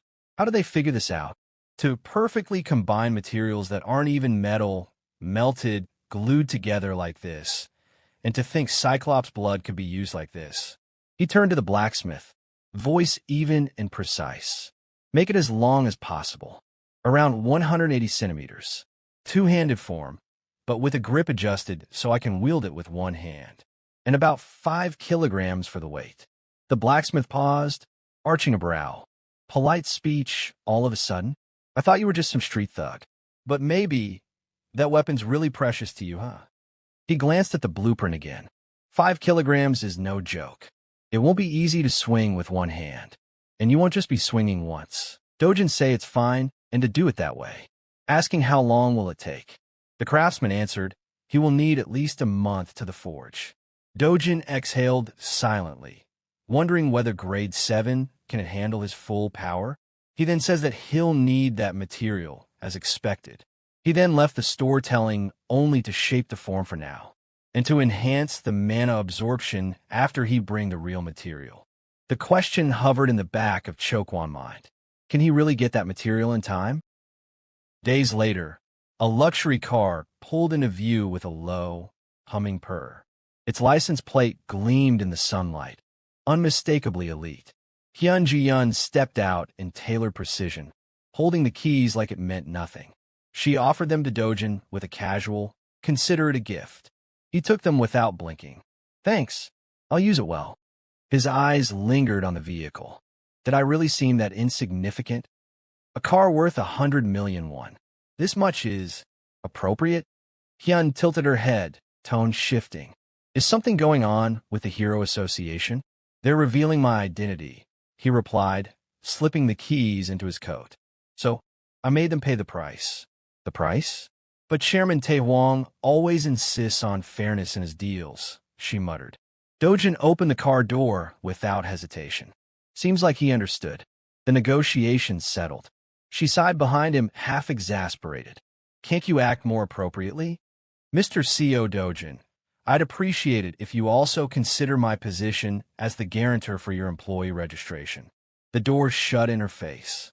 Moments later, she climbed into the passenger seat beside him. Her voice dropped. The association is in chaos. The Brazil stronghold collapsed. Once things calm down, we'll resume talks with the chairman. Brazil, he echoed.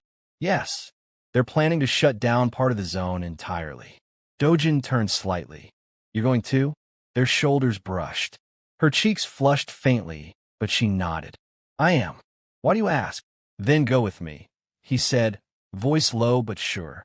Her eyes widened, color rushing to her face. She looked away quickly. Across the city, the mood was colder. Director Hong Hee-ju sat tensely across from Kang Yongpyo, irritation biting at every word. "How much more do you want?" Kang leaned back in his seat, utterly unfazed. "Now's not the time to get cheap, Director." Hong Hee-ju's voice snapped with sharp disbelief. "You already received 30 billion won up front, and now you're asking for more? When do you actually plan to do anything?